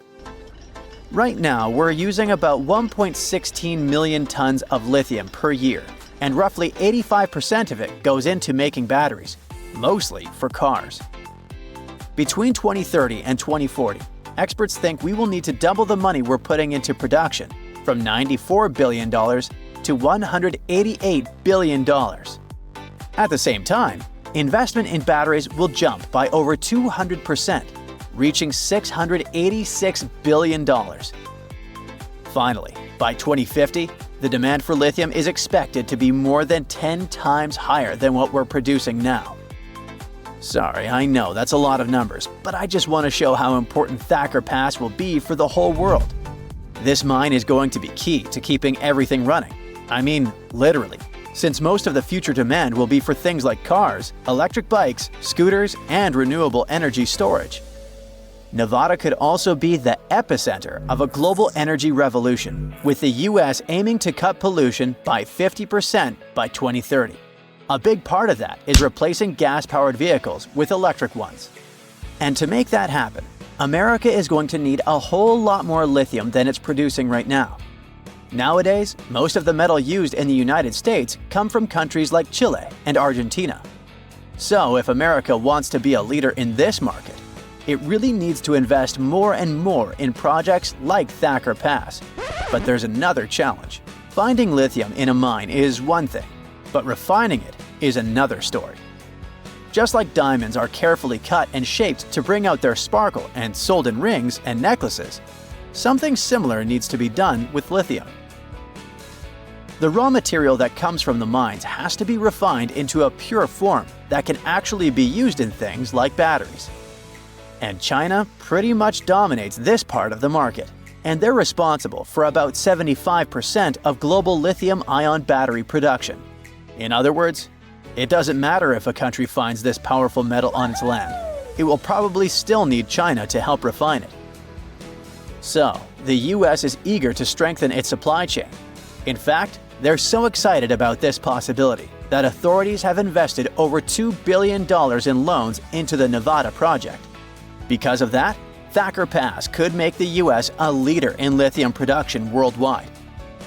If their estimates are right, the McDermott caldera could hold nearly half of the world's known lithium reserves. It would almost double the reserves found in Bolivia's salt flats, for example, which used to hold the record for the world's largest deposit. This discovery is about to change Humboldt County for good. Those quiet streets surrounded by nature will never feel the same again. The mine will need about 2,000 workers who will probably move there from other cities. Those workers will need houses, hospitals, schools for their kids, and all the necessary services. Do you see how it's like a ripple effect?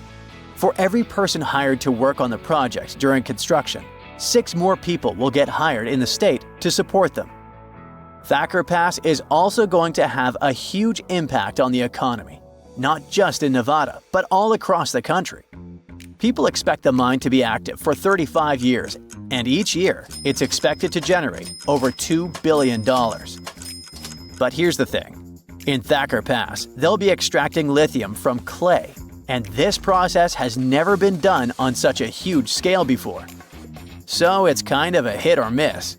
But if it works, it could completely change the industry. Big question. Who's interested in all this?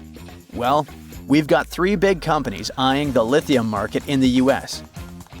First, there's ExxonMobil. The oil giant wants to start producing lithium by 2027, and they have plans to become the top supplier for electric vehicles by 2030. Then there's General Motors, the company behind big car brands like Chevrolet and Cadillac. They're so interested in this business that they agreed to pay $625 million for a 38% stake in Thacker Pass. And finally, Tesla.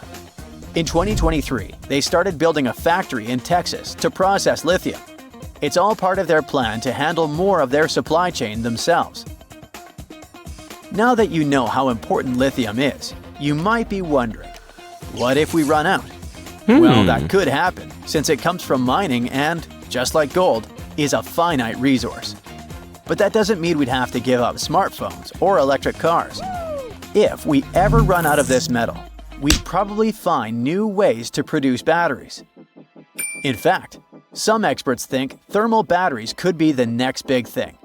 They store extra energy from renewable resources like wind or solar power, which are very cheap. So they represent a new way of storing energy at a small fraction of the cost.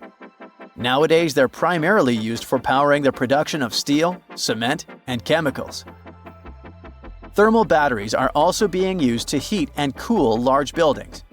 However, more and more projects are focusing on bringing this technology into private spaces, like houses and apartments. Experts are optimistic that initiatives like these could make thermal batteries as well known as electric batteries, and they might soon become a regular part of our daily lives. Some mistakes have the power to change the course of history.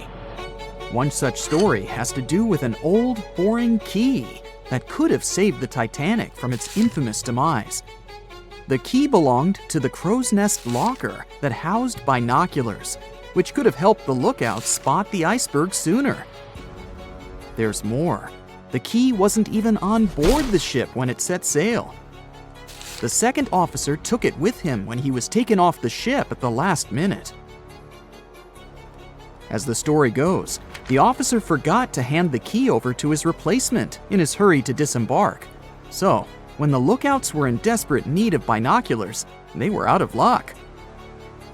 One of the lookouts, named Fred Fleet, even testified that if they had had binoculars, they would have spotted the iceberg in time to avoid it. And when asked how much sooner, Fleet replied, "Enough to get out of the way." In 2015, some auctioneers got their hands on Blair's key and presented it as one of the most important artifacts from the Titanic. They truly believed it could have saved the ship. Blair kept the key as a souvenir and passed it down to his daughter, Nancy. At one point, it was up for auction with a price tag of over $80,000. Blair himself was quite the hero, it seems. A year after the Titanic disaster, he was awarded a gallantry medal for saving a crewman who had fallen overboard while he had been on board the liner Majestic. He may have forgotten a key, but he sure didn't forget to be a hero when it counted. This next story is both funny and tragic. It's about NASA's lost $125 million Mars Climate Orbiter. The spacecraft engineers failed to convert from English to metric measurements before the craft was launched, and as a result, they lost it. The navigation team at the Jet Propulsion Laboratory used the metric system of millimeters and meters, while Lockheed Martin Astronautics in Denver used the English system of inches, feet, and pounds. JPL engineers mistook acceleration readings measured in English units of pound-seconds for a metric measure of force called Newton-seconds. What's worse is that none of JPL's quality control procedures caught the error in the 9 months it took the spacecraft to make its 461 million-mile flight to Mars. That's a long time to be lost in translation, don't you think? The miscalculations were enough to throw the spacecraft so far off track that it flew too deeply into the Martian atmosphere and was destroyed when it entered its initial orbit around Mars. It's embarrassing to lose a spacecraft to such a simple math error. And it's hard to think of another example of such a large loss due to English versus metric confusion. Ever heard about the mathematical mistake that led to the discovery of the New World? Spoiler alert, it involves a guy named Christopher Columbus and a really big globe. Back in 1492, Columbus set sail from Spain with a mission to find a new trade route to Asia. He was convinced that he was less than 3,000 miles away from Japan, and just a bit more sailing would get him to the Indies with all their tasty spices. The only problem was that Columbus was a bit off in his calculations, like way off. He made a mistake in estimating the size of the globe, which led him to believe that Earth was far smaller than it actually is. Now I know what you're thinking. Wasn't Columbus afraid that he would fall off the edge of the world? Contrary to popular myth, Columbus and his crew knew the Earth was a globe, just like the ancient Greeks did 2 millennia earlier. They weren't worried about falling off the edge, but rather about the size of the ocean they planned on crossing. And to make matters worse, Columbus had no idea that an unknown landmass existed between Spain and Asia. After weeks at sea, Columbus finally reached the Caribbean. He believed that he had landed on the outskirts of Asia, and so named the islands the West Indies. He went on to explore the Caribbean and the northern coast of South America. But here's where things get really interesting. Even though Columbus insisted until his last day that he had reached Asia, another Italian explorer named Amerigo Vespucci mapped the eastern shore of South America down to Brazil and proved conclusively that Columbus had actually discovered a whole new world. A German mapmaker saw Amerigo's maps and labeled the new landmass America after him. And since his maps were super popular at the time, the name stuck. One man named Alexander Fleming stumbled upon one of the most significant medical discoveries of all time by accident. At one point in his career, Fleming observed the demise of many people from uncontrollable infections. Antiseptics were used to fight this, but they often did more harm than good. In 1922, while he had a cold himself, Fleming transferred some of his, nasal discharge to a petri dish and left it on his cluttered desk. When he finally examined it weeks later, he found that an enzyme had some antimicrobial properties. It wasn't until 1928, when Fleming left an uncovered petri dish next to an open window, that he stumbled upon the discovery that would change the world. The dish became contaminated with fungus spores. And when he examined them under the microscope, Fleming discovered that the bacteria near the fungus were dying. He managed to isolate the fungus and found that it was effective against numerous things that caused diseases. And thus, penicillin was discovered. As Fleming himself put it, "I did not discover penicillin. Nature did that. I only discovered it by accident." Talk about a lucky break. In the early 1520s, the east coast of the United States of America was a big mystery waiting to be solved. The Spanish found Florida, and the English and Portuguese found Newfoundland, but the area in between was like a blank spot on the map. France decided to take action and sent an expedition to explore the area. They chose a guy called Giovanni da Verrazzano to lead the trip. For this expedition, he got 4 ships. Unfortunately, 2 of them were shipwrecked, and a third one went home after doing some other business on the Spanish coast. Only the flagship, La Dauphine, crossed the Atlantic with Verrazzano and his 50-man crew. Verrazzano set sail from Madeira and landed at Cape Fear. From there, he sailed south, but got a little scared of running into the Spanish, so he returned somewhere north of Charleston. He anchored not far from his original landing spot, but unlike other explorers, he preferred to anchor well out at sea. He did send a boat to the shore, and he met the natives. They were described as wearing just some animal skins covering their bodies and garlands of bird feathers. As Verrazzano sailed along the coast, he reached the outer banks of North Carolina. He thought that the waters he discovered were those of the Pacific. In reality, what he'd stumbled upon was the Pamlico Sound. He thought that North America was just a long, extremely narrow strip of land. This mistake led mapmakers to show North America as almost completely divided in two. Moving on, Verrazzano reached a beautiful place that he called Arcadia, probably Kitty Hawk, North Carolina. Sailing further north, he missed the entrances to Chesapeake and Delaware Bays because he kept quite far from the coast until New Jersey. Then, the moment we've all been waiting for, Verrazzano discovered New York Harbor, and he anchored in the Narrows. Later, it was named after him, and now it is spanned by the Verrazano Narrows Bridge. Once Verrazano's C appeared on the map, it became widely accepted and impacted loads of future explorers. For example, Henry Hudson went looking for a passage to the Pacific in the middle latitudes of the continent. But, as it turns out, the Englishman never did find the Pacific Ocean anywhere near Virginia. And the cartographic myth eventually faded away. It's funny to think about how a mistaken belief could have such an impact on history. 7,500 years ago, the Pacific floor collapsed. Massive landslides buried the seabed in seconds. Fast forward to today. Robot subs have examined the place. Scans have revealed proof of at least 10 distinct cyclical megaquakes. Now, researchers warn, the plates are still locked and building pressure, even today. If they start moving, that could trigger new red alert earthquakes and send disastrous tsunamis toward the coast. Let's look at the map. The fault here is like a giant zipper. It's over 600 miles, stretching from northern California to Canada. It's called the Cascadia Subduction Zone, and it's a part of the Ring of Fire. You know, the famous giant horseshoe around the Pacific that can serve as your where-to-go reminder if you're into volcanic and earthquake tourism. One of Cascadia's biggest events happened around the year 1700.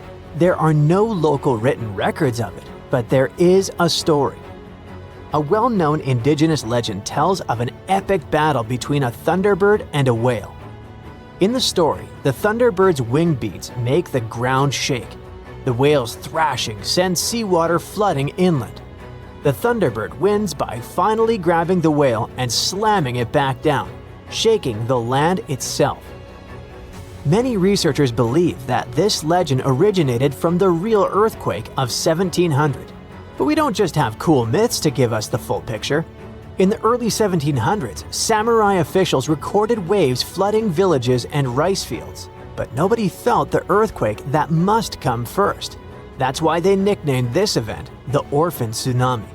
But it did have a parent, and it took scientists 300 years to finally connect it back to Cascadia. To see Cascadia's past, researchers sent robot subs to scan the bottom in crazy detail. They expected to see a simple crack, but what they found looked more like giant underwater steps. Some of those steps are about 33 feet tall, like a 3-story building. That only happens when a big piece of the seafloor snaps off, breaks loose, and slides all at once, not slowly. When that happens, it kicks up a mud avalanche. Picture a jar of dirt and water. Shake it hard, and a fresh layer settles at the bottom. Each layer is basically a timestamp from a huge quake. When scientists counted and dated them, they found 10 separate megaquakes that hit one after the other over thousands of years. That means that Cascadia doesn't let pressure out little by little. It stays stuck for a long time, then suddenly breaks out violently. That pattern is why the Cascadia Subduction Zone is considered one of the scariest fault systems in North America today. So what's actually happening down there? The plates aren't sliding smoothly, they're stuck. And while they're stuck, the coastline is getting quietly bent out of shape, like a ruler you're flexing in your hands. It doesn't look dramatic day to day, but it's been loading up for centuries. When that tension finally snaps, the coast will instantly drop. Geologists call this co-seismic subsidence. We're talking about the ground plunging 6 to 8 feet vertically in a matter of minutes. Imagine standing on a beach. The shaking stops, and you realize the ocean is rushing in. Not just because of a wave, but because the land you're standing on has physically sunk below sea level. That one move is enough to shove the seafloor out of position and force the ocean above it to react. Cascadia can produce a magnitude 9.0. That's top tier, categorized as the most destructive natural event that can happen. It can shake the ground for minutes, pushing and pulling everything back and forth until buildings and bridges start falling down. A 9.0 class quake also means the seafloor is vibrating and shifting, lifting in some spots, dropping in others, all in one sudden motion. A tsunami starts when the seafloor moves and pushes a huge amount of water out of the way. If the bottom suddenly lifts or drops, the water above it gets displaced instantly. That water has to go somewhere, so it races outward in every direction. Out in deep water, that wave is rarely tall. It spreads out across a long distance, so it can pass under ships without anyone noticing. The danger is speed. In the open ocean, tsunamis can travel around 500 to 600 miles per hour. That's like traveling from New York to Detroit in 60 minutes. Eventually, the ocean starts to pile up, getting taller by the second. Near shore, it can stack up to tens of feet, and in extreme cases, it can run up to 100 feet on land. It swallows the coast, then drags everything back to sea with a violent tug before the next hit arrives. But that's not all. When the fault snaps, it often triggers massive underwater landslides. When a huge chunk of seafloor collapses, it can shove water locally, like dropping a boulder into a tub. In the Cascadia subduction zone, you aren't just dealing with the earthquake's kick. You're getting a 1-2 punch from the shifting crust and the crumbling slopes combined. On parts of the Oregon coast, emergency experts say the shaking could last 5 to 7 minutes, long enough to realize what's happening and still won't be over. Then comes the scariest part. In some places, a tsunami can hit in 15 to 30 minutes. Remember, the earthquake is a warning. If you're on the coast and you feel strong, long shaking, you do not need to wait for a text alert or a siren, or someone on the news to yell tsunami. During the tremors, the basic recommendation is to literally drop to the ground, cover, and hold on, staying away from windows and chandeliers that can fall on you. As tempting as it is, we shouldn't stop to make a reel out of the situation. Before anything happens, make one decision while your brain is calm. Pick the closest high ground and go for it. Not somewhere uphill, an actual spot. If you ever needed a reason to learn your neighborhood, this is it. Your instinct might say, get into the car and drive. But don't. Roads are probably jammed and bridges could be damaged. People who live on the coast already know to keep it practical, with shoes on the bed and a go bag prepared just in case. The danger doesn't end with the first impact because the tsunami waves, well, they come in waves. The initial hit is rarely the largest, and the ocean can continue to pulse in and out for hours. This creates a violent tug-of-war. The receding water acts like a massive vacuum, dragging anything caught in the backwash out to sea. Japan's 2011 disaster is the most recent vivid example of what a magnitude 9.1 can do. The seafloor shifted in a single massive heave, and minutes later, the ocean literally rearranged the coast. A huge wall of water crashed inland, reaching over 100 feet high in some spots, and turning the coastline into a conveyor belt of debris. It was like water turned cars into giant bowling balls and shipping containers into massive metal bricks, smashing ports and drowning low-lying airports and electrical substations. Finally, what do officials say about the timeline for the possible next disaster hitting Cascadia? Well, they can't give us precise dates, but they did announce some odds. For the biggest, scariest earthquake possible, the United States Geological Survey says there is about a 10% to 15% chance it'll happen in the next 50 years. Chances for a quake that isn't the mega version are 1 in 3 in the next 5 decades. Those odds are actually pretty high. But here is why it isn't all that grim.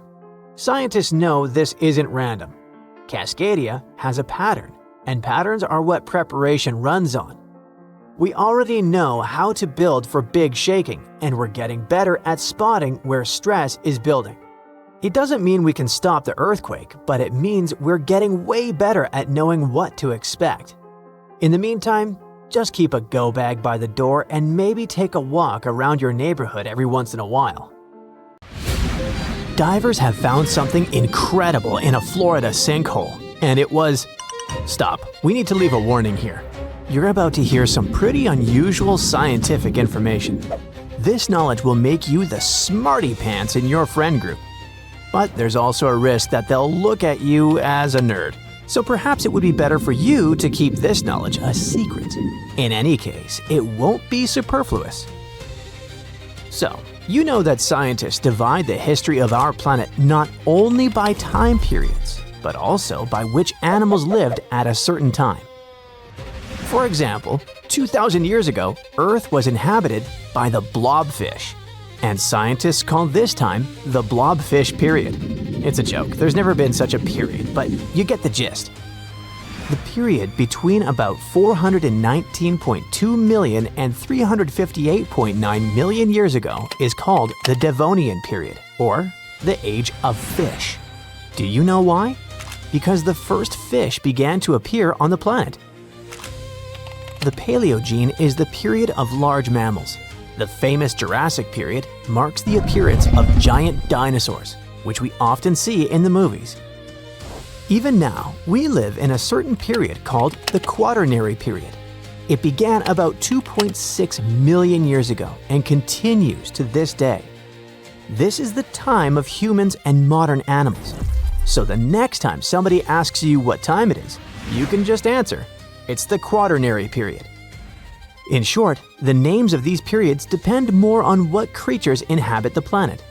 The longest period is the Precambrian period, or Age of Early Life, the time when life on the planet started to form. Soft-bodied worms and jellyfish swam in the ocean, while microorganisms lived on land. This period occupies almost 90% of the Earth's total geological time. It started about 4.5 billion years ago and ended 540 million years ago. Oh, it's still a video about divers, don't forget. We'll get back to them soon. Considering all these periods, do you know which one is of the most poorly studied? A period about which scientists know almost nothing, especially about the animals that lived at that time. This is the Irvingtonian North American land mammal age. It lasted from about 1.6 million to 250,000 years ago. Scientists have very few fossils that belong to this time, but recently, everything has changed. In the USA, there's the Steinhatchee River, which stretches for several tens of miles in the area of Big Bend, Florida. And just 500,000 years ago, there was a sinkhole instead of the river. This is a hole in the ground that forms when water dissolves the upper rock. This rock is often limestone. Sinkholes appear in places with a lot of precipitation. Sometimes these pits can be invisible. They look like ordinary ground, but the soil in them is loose and can easily collapse. If you accidentally get into a sinkhole, people will hear your screams and help you.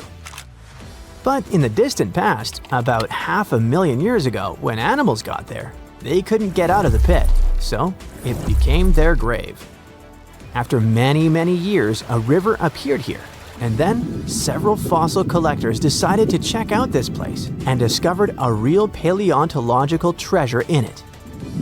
They plunged into the river and reached the bottom.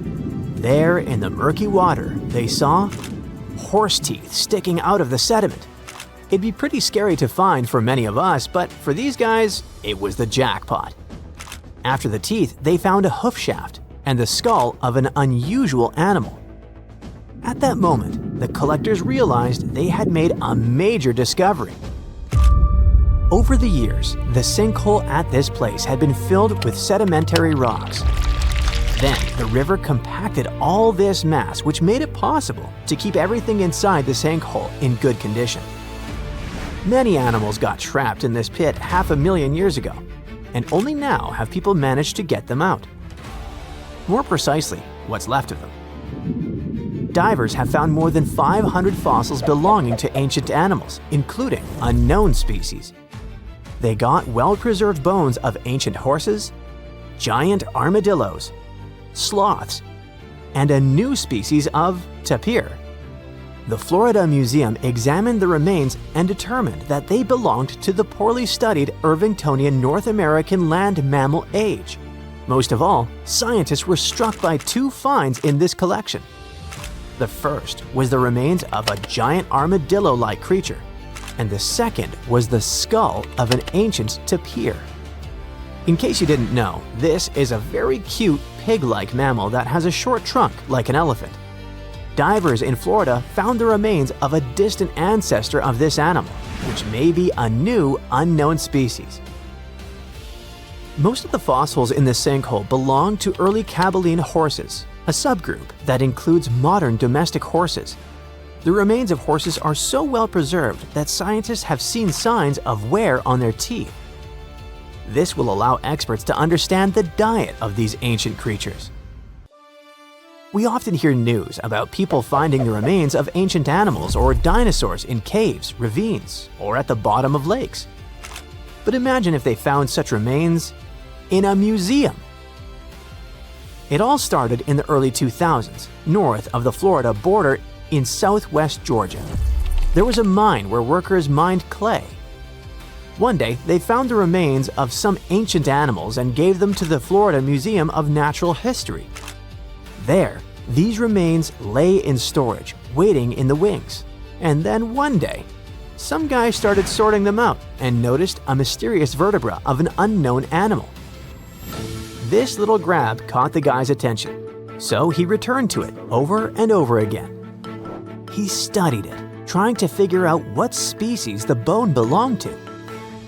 One day, he realized the bone belonged to an unknown extinct lizard species that looked like a tegu. You've probably seen these predatory creatures that look like monitor lizards. So, the age of the bone was about 15 to 17 million years old. Let's wrap up our video with something weird. You see this piece of amber-colored stone with stripes? Or is it not a stone? It looks like an ancient seashell. So right now, you're looking at the oldest fossil in history. It's a stromatolite, and its age is, you won't believe it. Make a guess. 100 million years? 500 million years? 1 billion? No. This fossil is about 3.4 billion years old. It represents one of the earliest forms of life on Earth. No, not the stone itself. Stromatolite is just a playground. The early form of life here is these thin strips. They're called cyanobacteria, tiny single-celled creatures.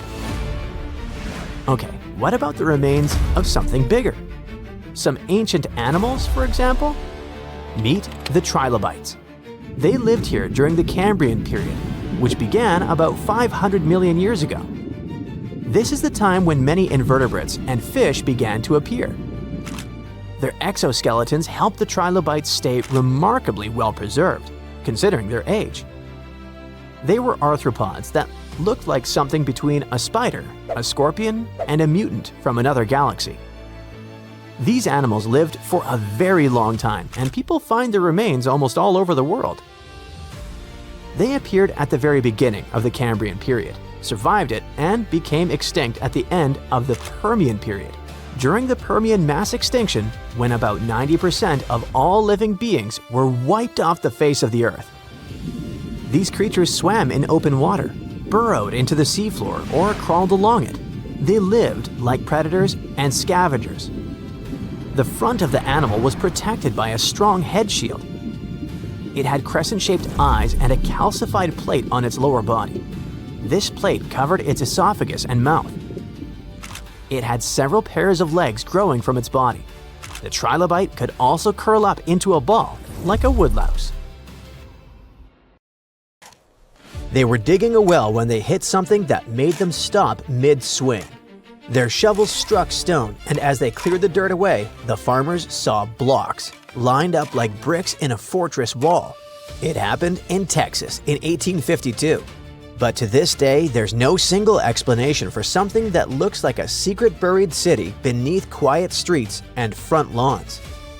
The diggers who found the well said that the structure stretched for miles. In some places, it dropped dozens of feet below the surface.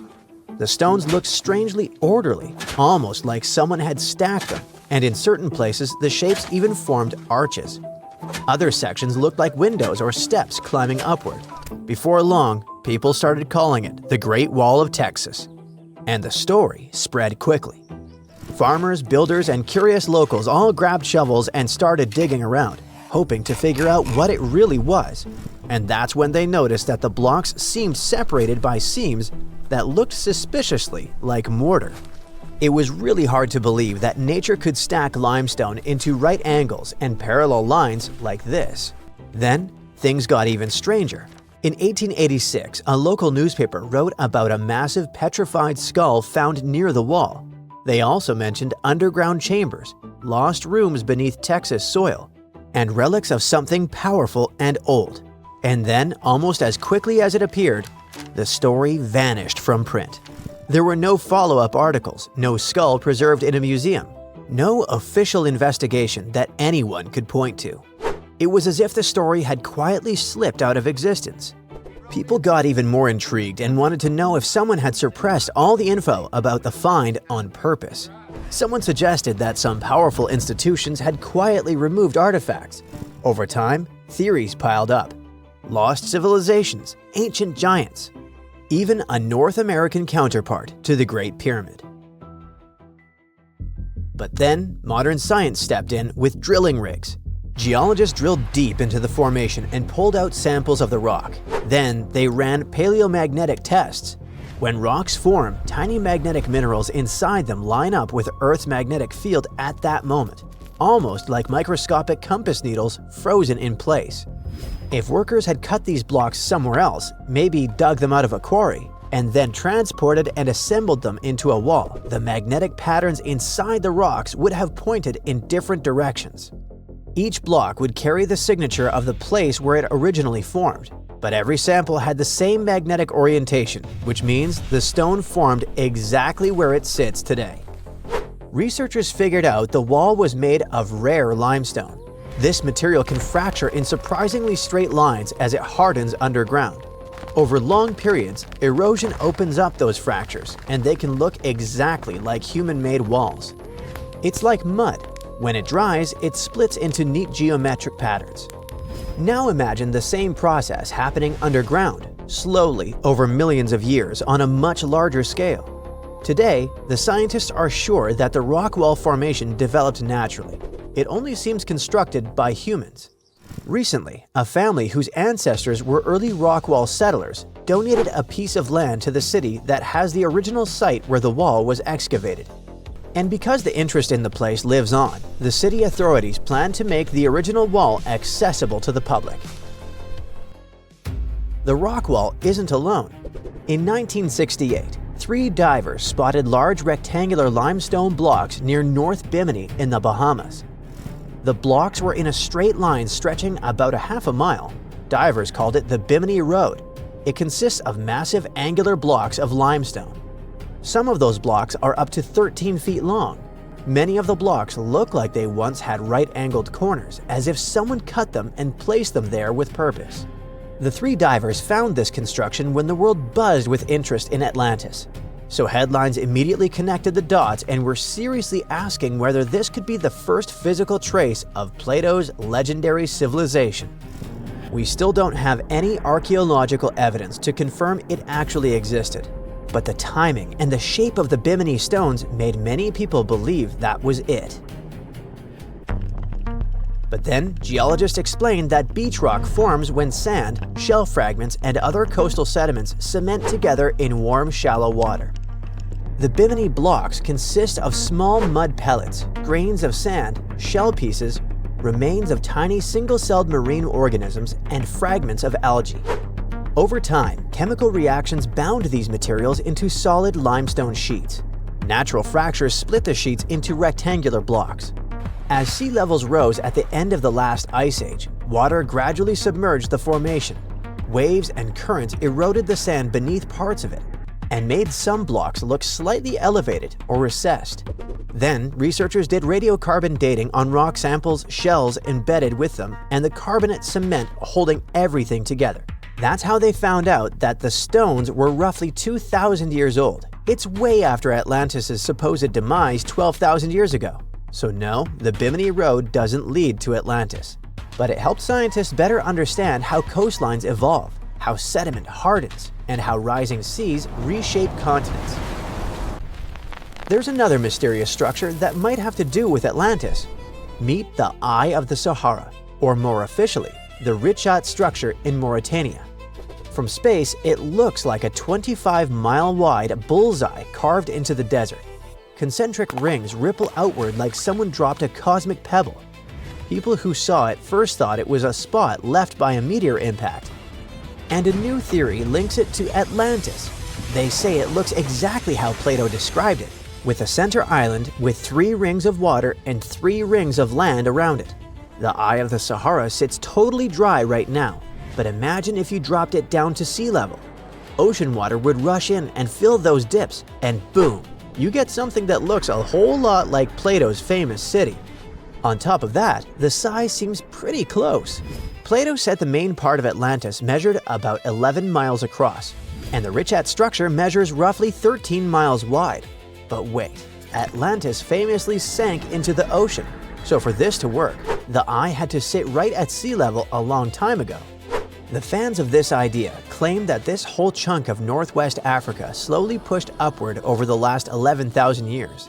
They say it sat right at the ocean's edge way back around 9,600 BCE, which is exactly when Plato's story takes place. To back this up, they point out tons of salt inside the rings in satellite pictures, saying this proves ocean water used to sit right there. They also see sand all around the eye that looks like a giant wave washed over it. A huge wave like that would totally wipe out any city sitting there, just like the wave that supposedly sank Atlantis. It all sounds pretty convincing, but actual scientists and historians totally disagree. Because when you look closely, the facts just fall apart. Yes, the eye has 3 clear ridges, but if you measure all 3, the whole thing stretches way bigger than 13 miles. On the flip side, if you only measure out to 13 miles, you have to leave out the 3rd ridge entirely. So it doesn't actually match Plato's description perfectly, since you simply can't have it both ways. Modern satellite images show that the eye formed from uplifted rock layers that were pushed upward by molten material beneath the surface. Wind and water erosion then peeled back those layers like an onion over at least 100 million years. The oldest rocks sit in the center. Younger layers ring outward. It's a geological dome, not a crater, not a city. Inside the structure, scientists found igneous rocks, hardened magma, and sedimentary layers twisted by immense pressure.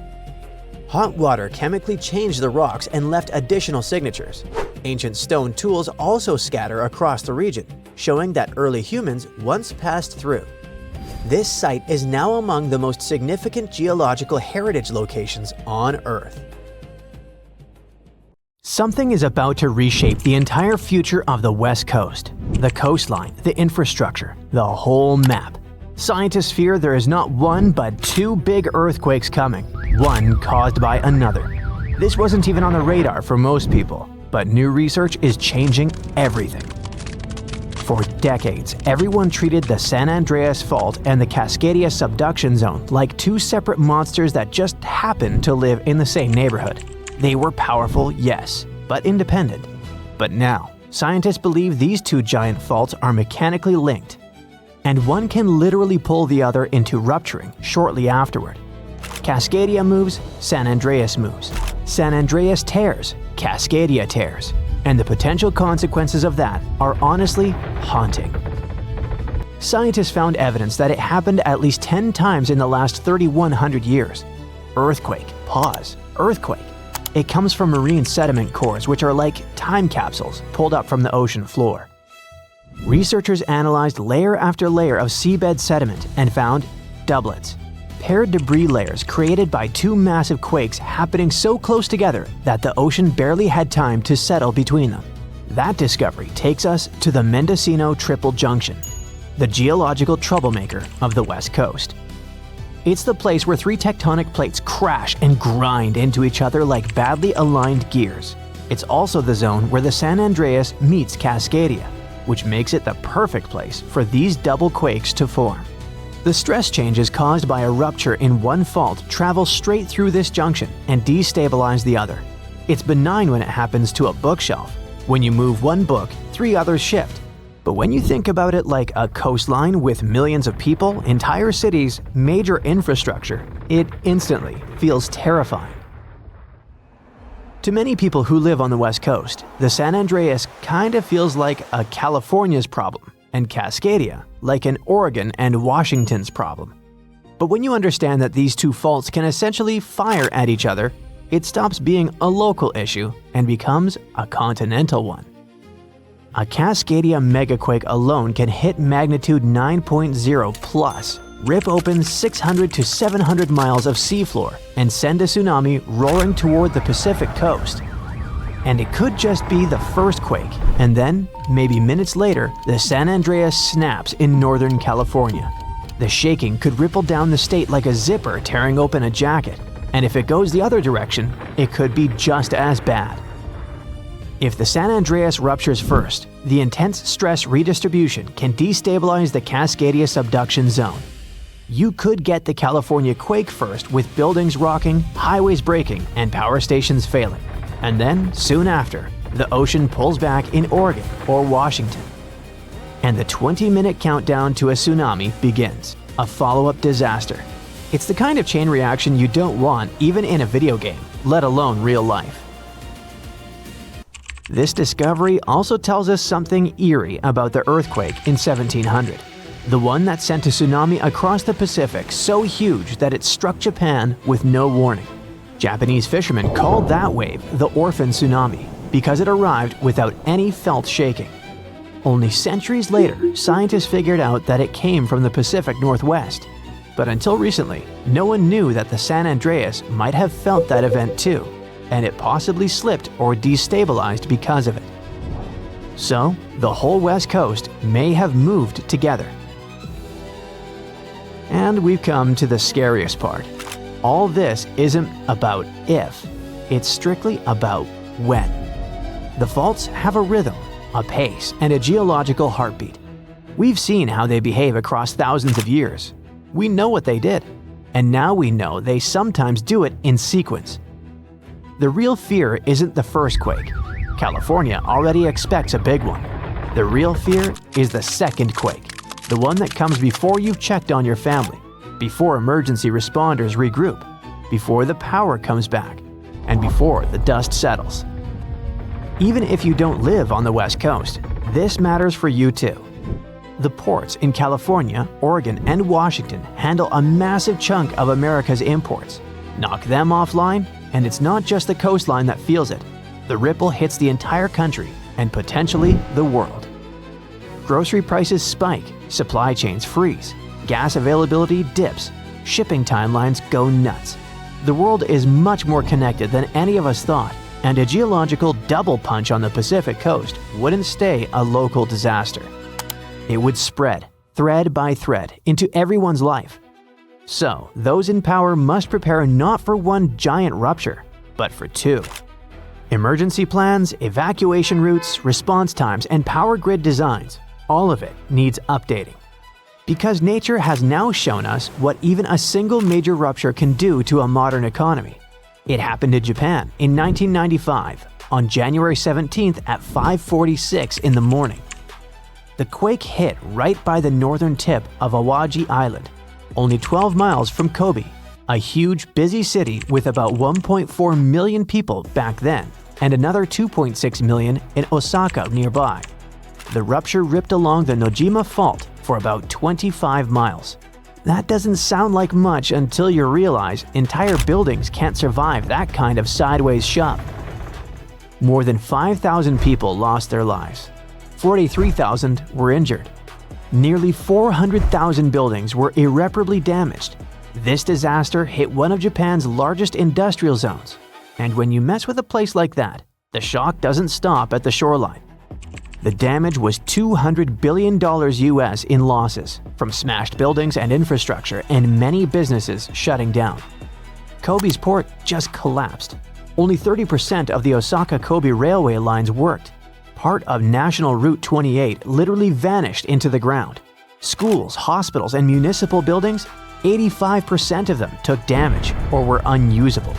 Fires broke out across Kobe, almost 300 separate incidents, burning the equivalent of 70 US city blocks and taking another 600 to 700 lives. Almost 100,000 people permanently left the region, 2.5% of the whole population gone in less than a year. And here's a detail that stuck with me. So many bridges failed that engineers suddenly had to confront how poorly older designs handled lateral shaking. Houses with heavy tiled roofs, built to fight typhoons, crumbled because all that weight sat too high. But the newer homes made after the 1981 building code revision stood. And that's when Japan realized that modern seismic standards were crucial to follow. Japan threw $58 billion US into restoring the region. Power came back in days. Roads and rail returned in 5 to 8 months. The main expressway took 21 months. The port was fully rebuilt in just over 2 years. And by then, all debris was cleared. Within 15 months, manufacturing jumped back to 98% of its old level. Stores reopened. By 1999, Kobe's economy reached roughly 75 to 90% of pre-quake levels. Japan overhauled its disaster management system entirely. They set up the Central Disaster Management Council and rewrote building codes. They upgraded everything from emergency drills to fire-resistant city layouts, and they launched the Earthquake Early Warning System that now gives Japan those precious few seconds before shaking hits. The same system that saved countless lives since 2007. But despite all this improvement, the Kansai region still sits on dangerous ground. The Roku Awajishima fault system, the same one that snapped in 1995, still runs under them. The 2018 Northern Osaka quake and the 2024 Noto Peninsula quake reminded everyone that this threat didn't disappear. It just waits its turn. A future large event on that system could hit even harder simply because the region has grown more complex, more interconnected, and more economically loaded.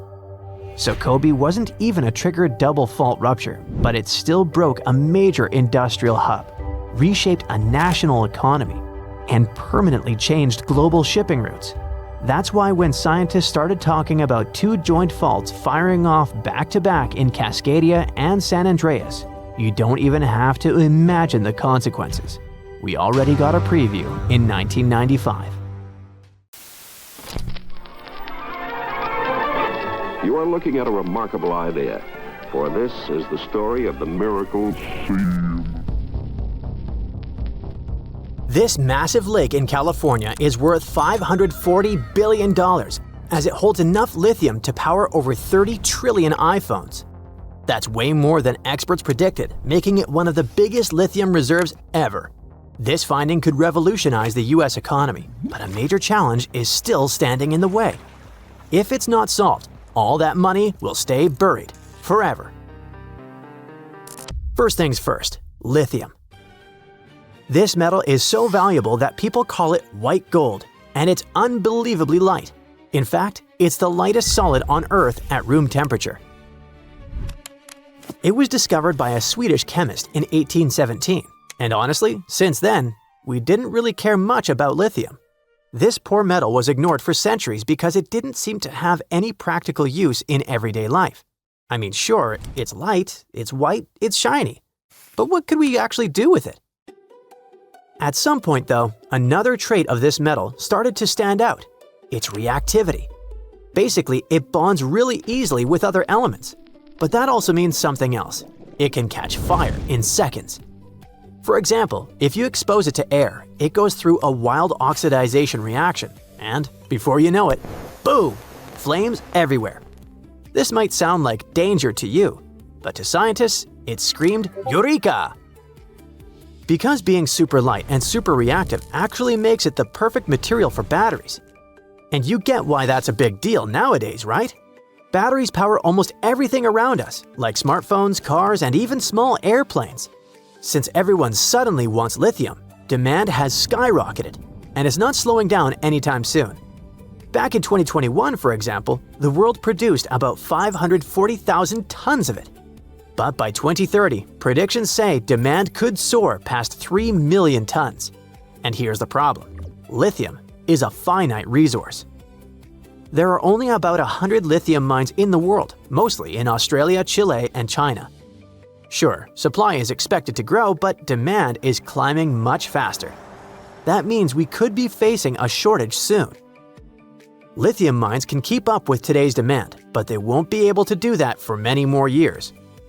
So that's why finding new lithium reserves today is basically like winning the lottery. In this case, the United States is one of the lucky winners. First, there's the Thacker Pass mine. This spot in Nevada might hold the largest untapped lithium reserves on the planet. To put it in perspective, some estimates say it could supply up to 1/4 of the world's lithium demand.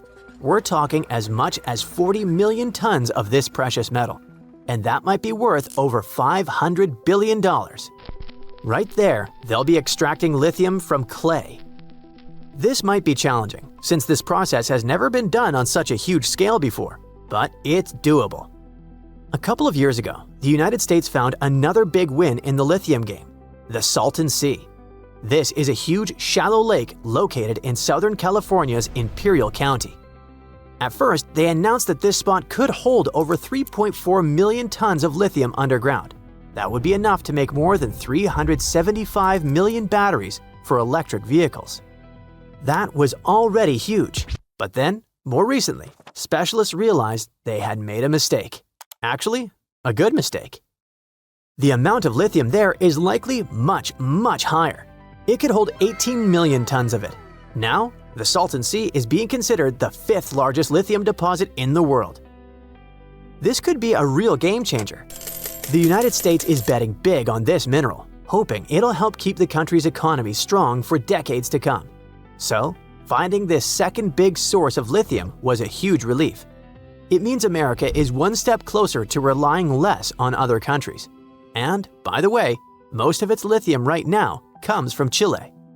We refer to as the Saudi Arabia of lithium. Of course, California is thrilled about this, seeing it as a potential economic windfall. The region is already being called the Saudi Arabia of lithium, or Lithium Valley, because of its potential to dominate the battery supply chain. And if it works out, it'll be a huge benefit for the state. Apparently, authorities plan to use 80% of the money from lithium extraction for local development and infrastructure. The idea is to upgrade roads, schools, and other public services. That could create a lot of new jobs for Imperial County, which is considered one of California's poorest regions. Big question: if the lithium is hiding under the lake, can they even get it out? Well, yes, at least in theory. There are two main ways companies usually extract lithium. The first is the old-school method, open pit mining, where the rock is dug up, crushed, and processed. That's what they do at Thacker Pass, for example. They use massive hydraulic shovels to dig the metal out of the clay. Then there are evaporation ponds. Here, they pump lithium-rich brine to the surface and let the water evaporate, leaving the metal behind. The problem with both methods is that they use tons of water and can cause a lot of contamination and waste. At the Salton Sea in California, things work a little differently. Instead of giant pits or evaporation ponds, companies are using the area's natural geothermal power to pull it out in a cleaner way. This method is called direct lithium extraction. And here's how it works. Near the lake, there are already 11 geothermal power plants that pump up super hot mineral-rich brine from underground. Normally, that brine is just used to make steam, which spins turbines to generate electricity. But now, companies are figuring out how to pull the lithium out of that same brine before sending it back underground. Since they're already pumping the brine for energy, collecting the lithium doesn't need any extra digging or big ponds.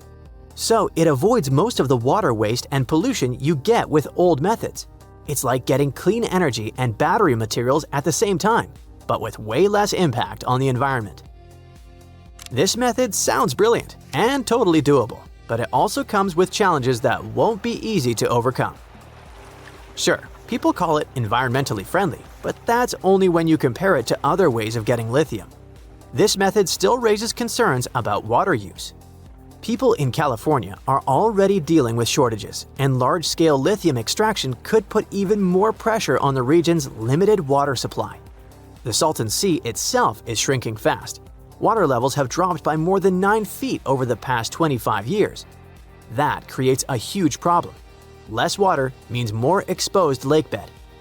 And the sediments there can contain harmful materials. As the lake shrinks, that exposed lakebed dries out and turns to dust, and that dust doesn't just sit there. The wind picks it up and blows it into the air. Now, the Salton Sea's shrinking shoreline is releasing toxic dust into the air, and that dust has been linked to increasing rates of respiratory problems among local residents. Authorities are already taking steps to reverse the situation by adding water to the dry parts of the Salton Sea. They're filling shallow ponds near the lake to make new wetlands. Their goal is to create a safe habitat for fish and birds, and to help keep that toxic dust under control. Some people worry that digging up all this white gold could make the Salton Sea shrink even faster and undo years of restoration work. For now, studies show geothermal plants only use about 4% of the region's water supply, but researchers still don't know if expanding these operations could end up making the water problem worse. So, what happens next? It's too soon to say, but one thing's for sure, we will need a lot more research to understand what this all means, not just for the Salton Sea, but for the future of the U.S. economy. So, since 2000, the world has been hit with more than 1,700 earthquakes with magnitude greater than 5. Many happened around the Ring of Fire, located around the Pacific Ocean. In North America, the biggest threat is the San Andreas Fault Line, which can create an earthquake of a magnitude higher than any other, earning it the spine-tingling nickname, the Big One. The potential destruction of California is a terrifying prospect that could have unimaginable consequences. But the Big One is just the beginning of what's to come. Bad news! Scientists have predicted an earth-shattering event that will occur in 2030.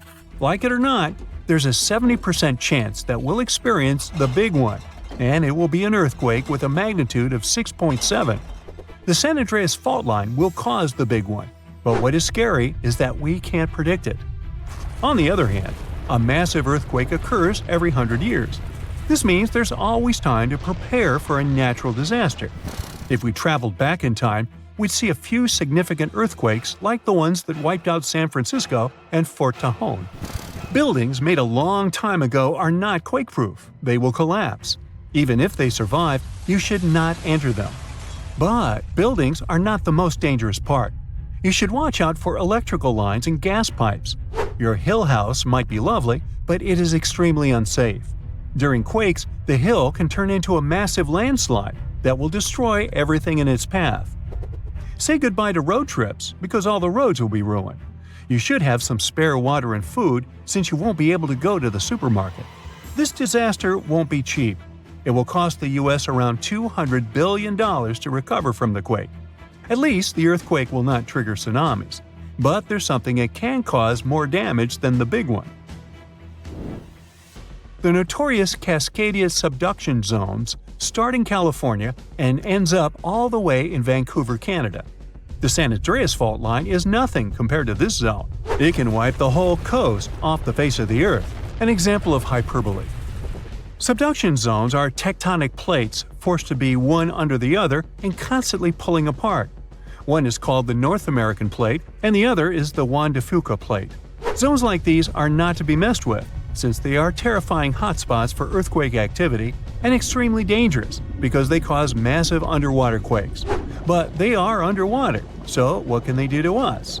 Well, they can cause giant tsunamis, flooding cities, and destroying the coastline. Right now, the most active zone is the Ring of Fire. The Cascadia zone might be less active, but it is like a sleeping beast that can wake up and destroy everything in its path, causing a groundbreaking earthquake. The last time all this stress was released was in the year 1700. Unlike the San Andreas quake, this one will cause massive tsunamis and much bigger shocks. Let's hope you'll be camping in an open field at that time, because most buildings and bridges will likely be destroyed. Also, be ready for the aftershocks, as they'll be devastating. Nature won't be spared either. Landslides will change animals' habitats. Even our homes will be changed forever. Luckily, there is a light at the end of the tunnel, and scientists are doing everything they can to ensure our safety. New rules are implemented. Every new building must be able to withstand massive shocks. They're developing modern warning systems, and every new infrastructure must follow strict quake-proof guidelines. The Juan de Fuca and the North American plates are locked together, but they won't stay like that forever. When they unlock, get ready for a massive shake. The closer you are to the epicenter, the more damage you'll experience. But even if you are lucky to be far away, you may still feel the ground shaking for some time. Now, if we compare the Cascadia subduction zone and the San Andreas Fault, we'll see how much more dangerous the Cascadia zone is. In 1994, there was an enormous 6.7 magnitude earthquake in the Northridge area, close to the San Andreas Fault. Sadly, many people didn't make it, and some were injured. Back then, buildings were not strong and earthquake-proof, and many of them were damaged. The Cascadia subduction zone can potentially cause a magnitude 9 earthquake. A magnitude 6 quake has the power of around 44 million pounds of dynamite, but a magnitude 9 has the power of 44 trillion pounds of dynamite. The strongest ever recorded quake was in Chile. Its magnitude measured 9.5, and it destroyed most everything. So let's say you've survived the quake, but the struggle is far from over. Soon after, a massive tsunami will strike, with waves that might reach up to 100 feet in some areas. That's so unlike the San Andreas earthquake, which can't produce any significant waves. So say goodbye to your beautiful garden, since salt water will destroy trees and plants, changing the environment for a period of time. The only positive thing will be you won't need Halloween decorations, because all those dried-out trees will resemble a ghost forest. The combination of waves, quakes, and the sheer size of the area will make this natural disaster much more dangerous than any caused by the San Andreas Fault or the so-called Big One. A quake similar to this happened around 300 years ago.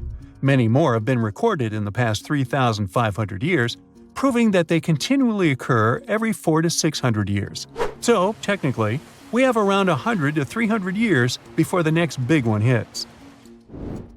We still have no idea how exactly the Cascadia subduction zone works, because we discovered it in 1970.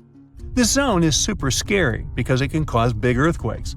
It was found by accident when researchers studied the Ring of Fire.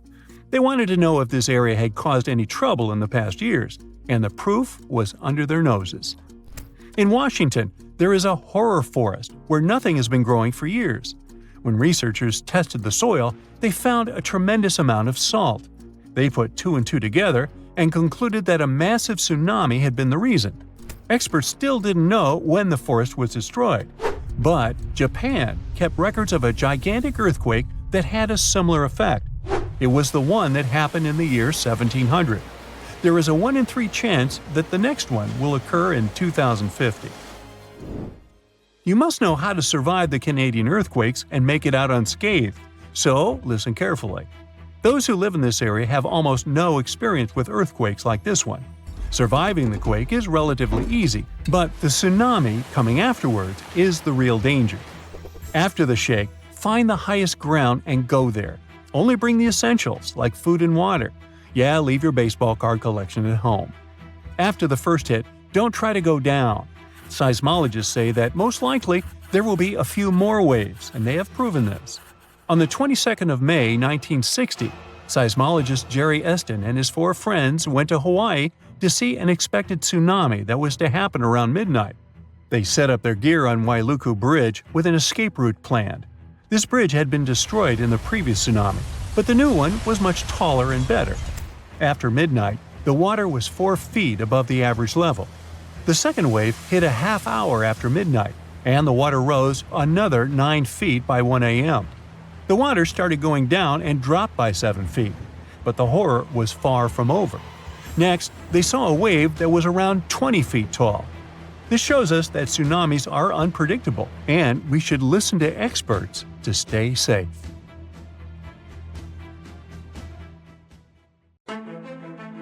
Tiny microbes, basically ancient germs, have been frozen in Arctic ice for tens of thousands of years, just chilling there, since woolly mammoths were still walking around.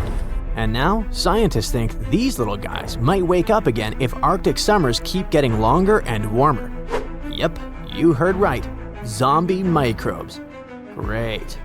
These microbes have been stuck in permafrost, which is soil and ice that stays frozen solid year-round. The top layer melts a bit in the summer, but the really old stuff, those Ice Age microbes, are buried way deeper. They only thaw if things get really warm for months, not just a hot day or two. To study these microbes, the team went down to the Permafrost Research Tunnel near Fairbanks in Alaska, a long underground hallway 50 feet below the surface, carved right into the ancient frozen ground. The tunnel stretches over 350 feet and lets scientists literally walk through thousands of years of frozen history. By the way, while checking out the walls, the researchers also spotted bones of mammoths and bison sticking out of the ice. One of the reasons why the researchers went to Alaska was to see how fast these ancient microbes could come back to life. Well, they were in for a surprise. These microbes don't need years, centuries, or magic spells to wake up. Just a couple of months of warm weather. Once they're awake, they start doing their microbe stuff, which includes pumping out greenhouse gases like CO2 and methane. And that's bad news, because those gases warm the planet even more. This melts more permafrost, which wakes up more microbes, which releases more gas. You get it. Basically, it's a nasty climate loop. Anyway, when scientists went down into the frozen tunnel to grab chunks of super old permafrost, the first thing they noticed was the awful smell. It wasn't just the stench of an old basement. It was something has been frozen for thousands of years and is finally waking up bad. Weirdly, microbiologists were happy.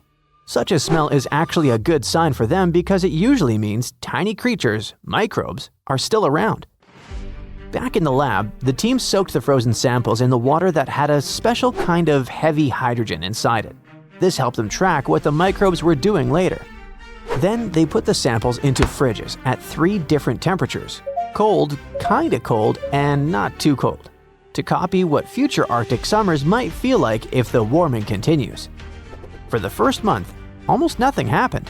Even the warmer samples barely changed. Only a tiny number of microbes started waking up. Basically, a microscopic trickle of activity. But a few months later, things got more exciting.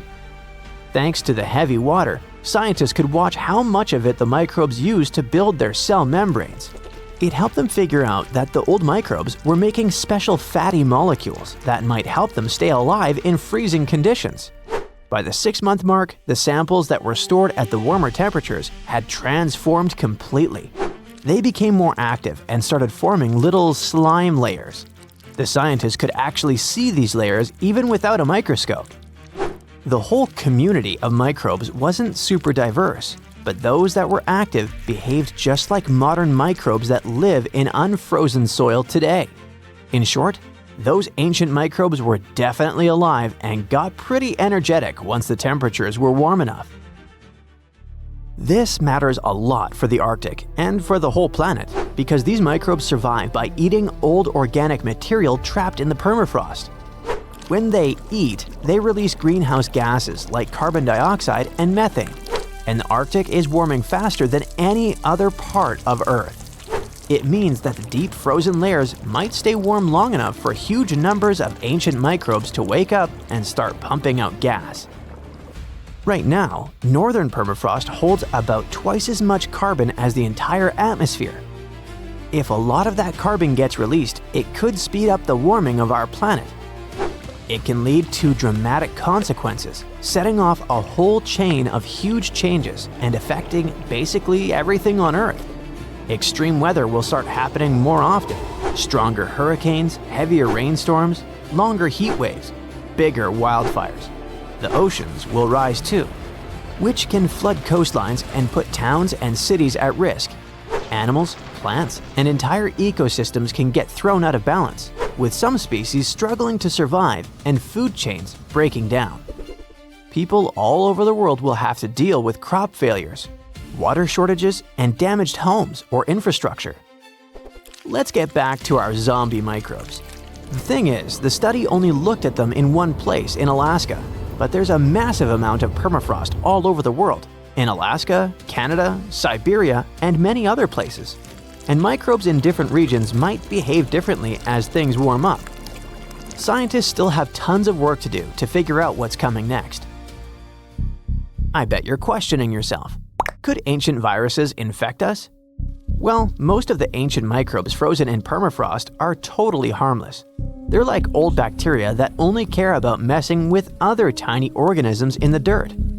But scientists worry that a few of these frozen germs might be the kind that can infect people, animals, or plants. And if that happened, our bodies probably wouldn't recognize them at all, because they've been frozen since mammoths existed. Basically, there's no immune system cheat codes for us. The risks of this happening grow for a number of reasons. For one thing, the Arctic is warming almost 4 times faster than the rest of the planet. Longer summers plus hotter temperatures mean more permafrost melting. So, more ancient stuff is waking up. Plus, people might start digging more around there. Companies will mine more, drill for oil, and ships can travel new routes. All this activity tears open ground that used to stay frozen solid. This increases the chance that someone or something comes across some ancient germ that just woke up. What would actually happen then? We might run into different zoonotic diseases, basically germs that jump from animals to humans. This already happened once. Thawed reindeer carcasses released anthrax, a rare and serious illness which then infected people and animals. Luckily, we do know how to treat anthrax. But what if something even older wakes up? Besides, our immune system might have zero defense. If a virus hasn't been around for tens of thousands of years, humans today would be like, what is that thing? No antibodies, no memories of it, nothing. But the scariest part is that we don't know what's hiding down there. Scientists think permafrost might be storing trillions of frozen microbes, many of which we've never seen before. Some might be boring, and some might be super dangerous. So what if one such virus finally thawed out? The world would be dealing with a disaster no one has ever seen before. This wouldn't look like a normal outbreak. It would feel more like something out of a horror movie. First, the virus would be totally new and our immune systems definitely wouldn't recognize it. That means the virus would spread crazy fast, jumping from person to person. No one would know what to expect. It could cause weird illnesses, sudden fevers, or even something way more dangerous. Stuff as scary as the diseases people faced in old times. Scientists digging in permafrost already look for traces of those ancient diseases, so it's not impossible. Once it escapes, the virus wouldn't stay local for long. With people traveling everywhere and companies rushing into the warming Arctic for mining and shipping, the infection could go from one small Arctic village to major cities all over the world within days. Hospitals would fill up instantly and doctors and nurses would run out of supplies. Businesses would shut down. Food supplies could crash if the virus hit farm animals or crops. Shipping and travel could freeze completely. Fear and panic would spread around the globe almost as fast as the virus itself. There'd be no vaccine and no cure, because no one has ever seen this virus before. Scientists would have to start from zero. In short, a zombie virus outbreak would be totally unpredictable, and the modern world is certainly not ready for it.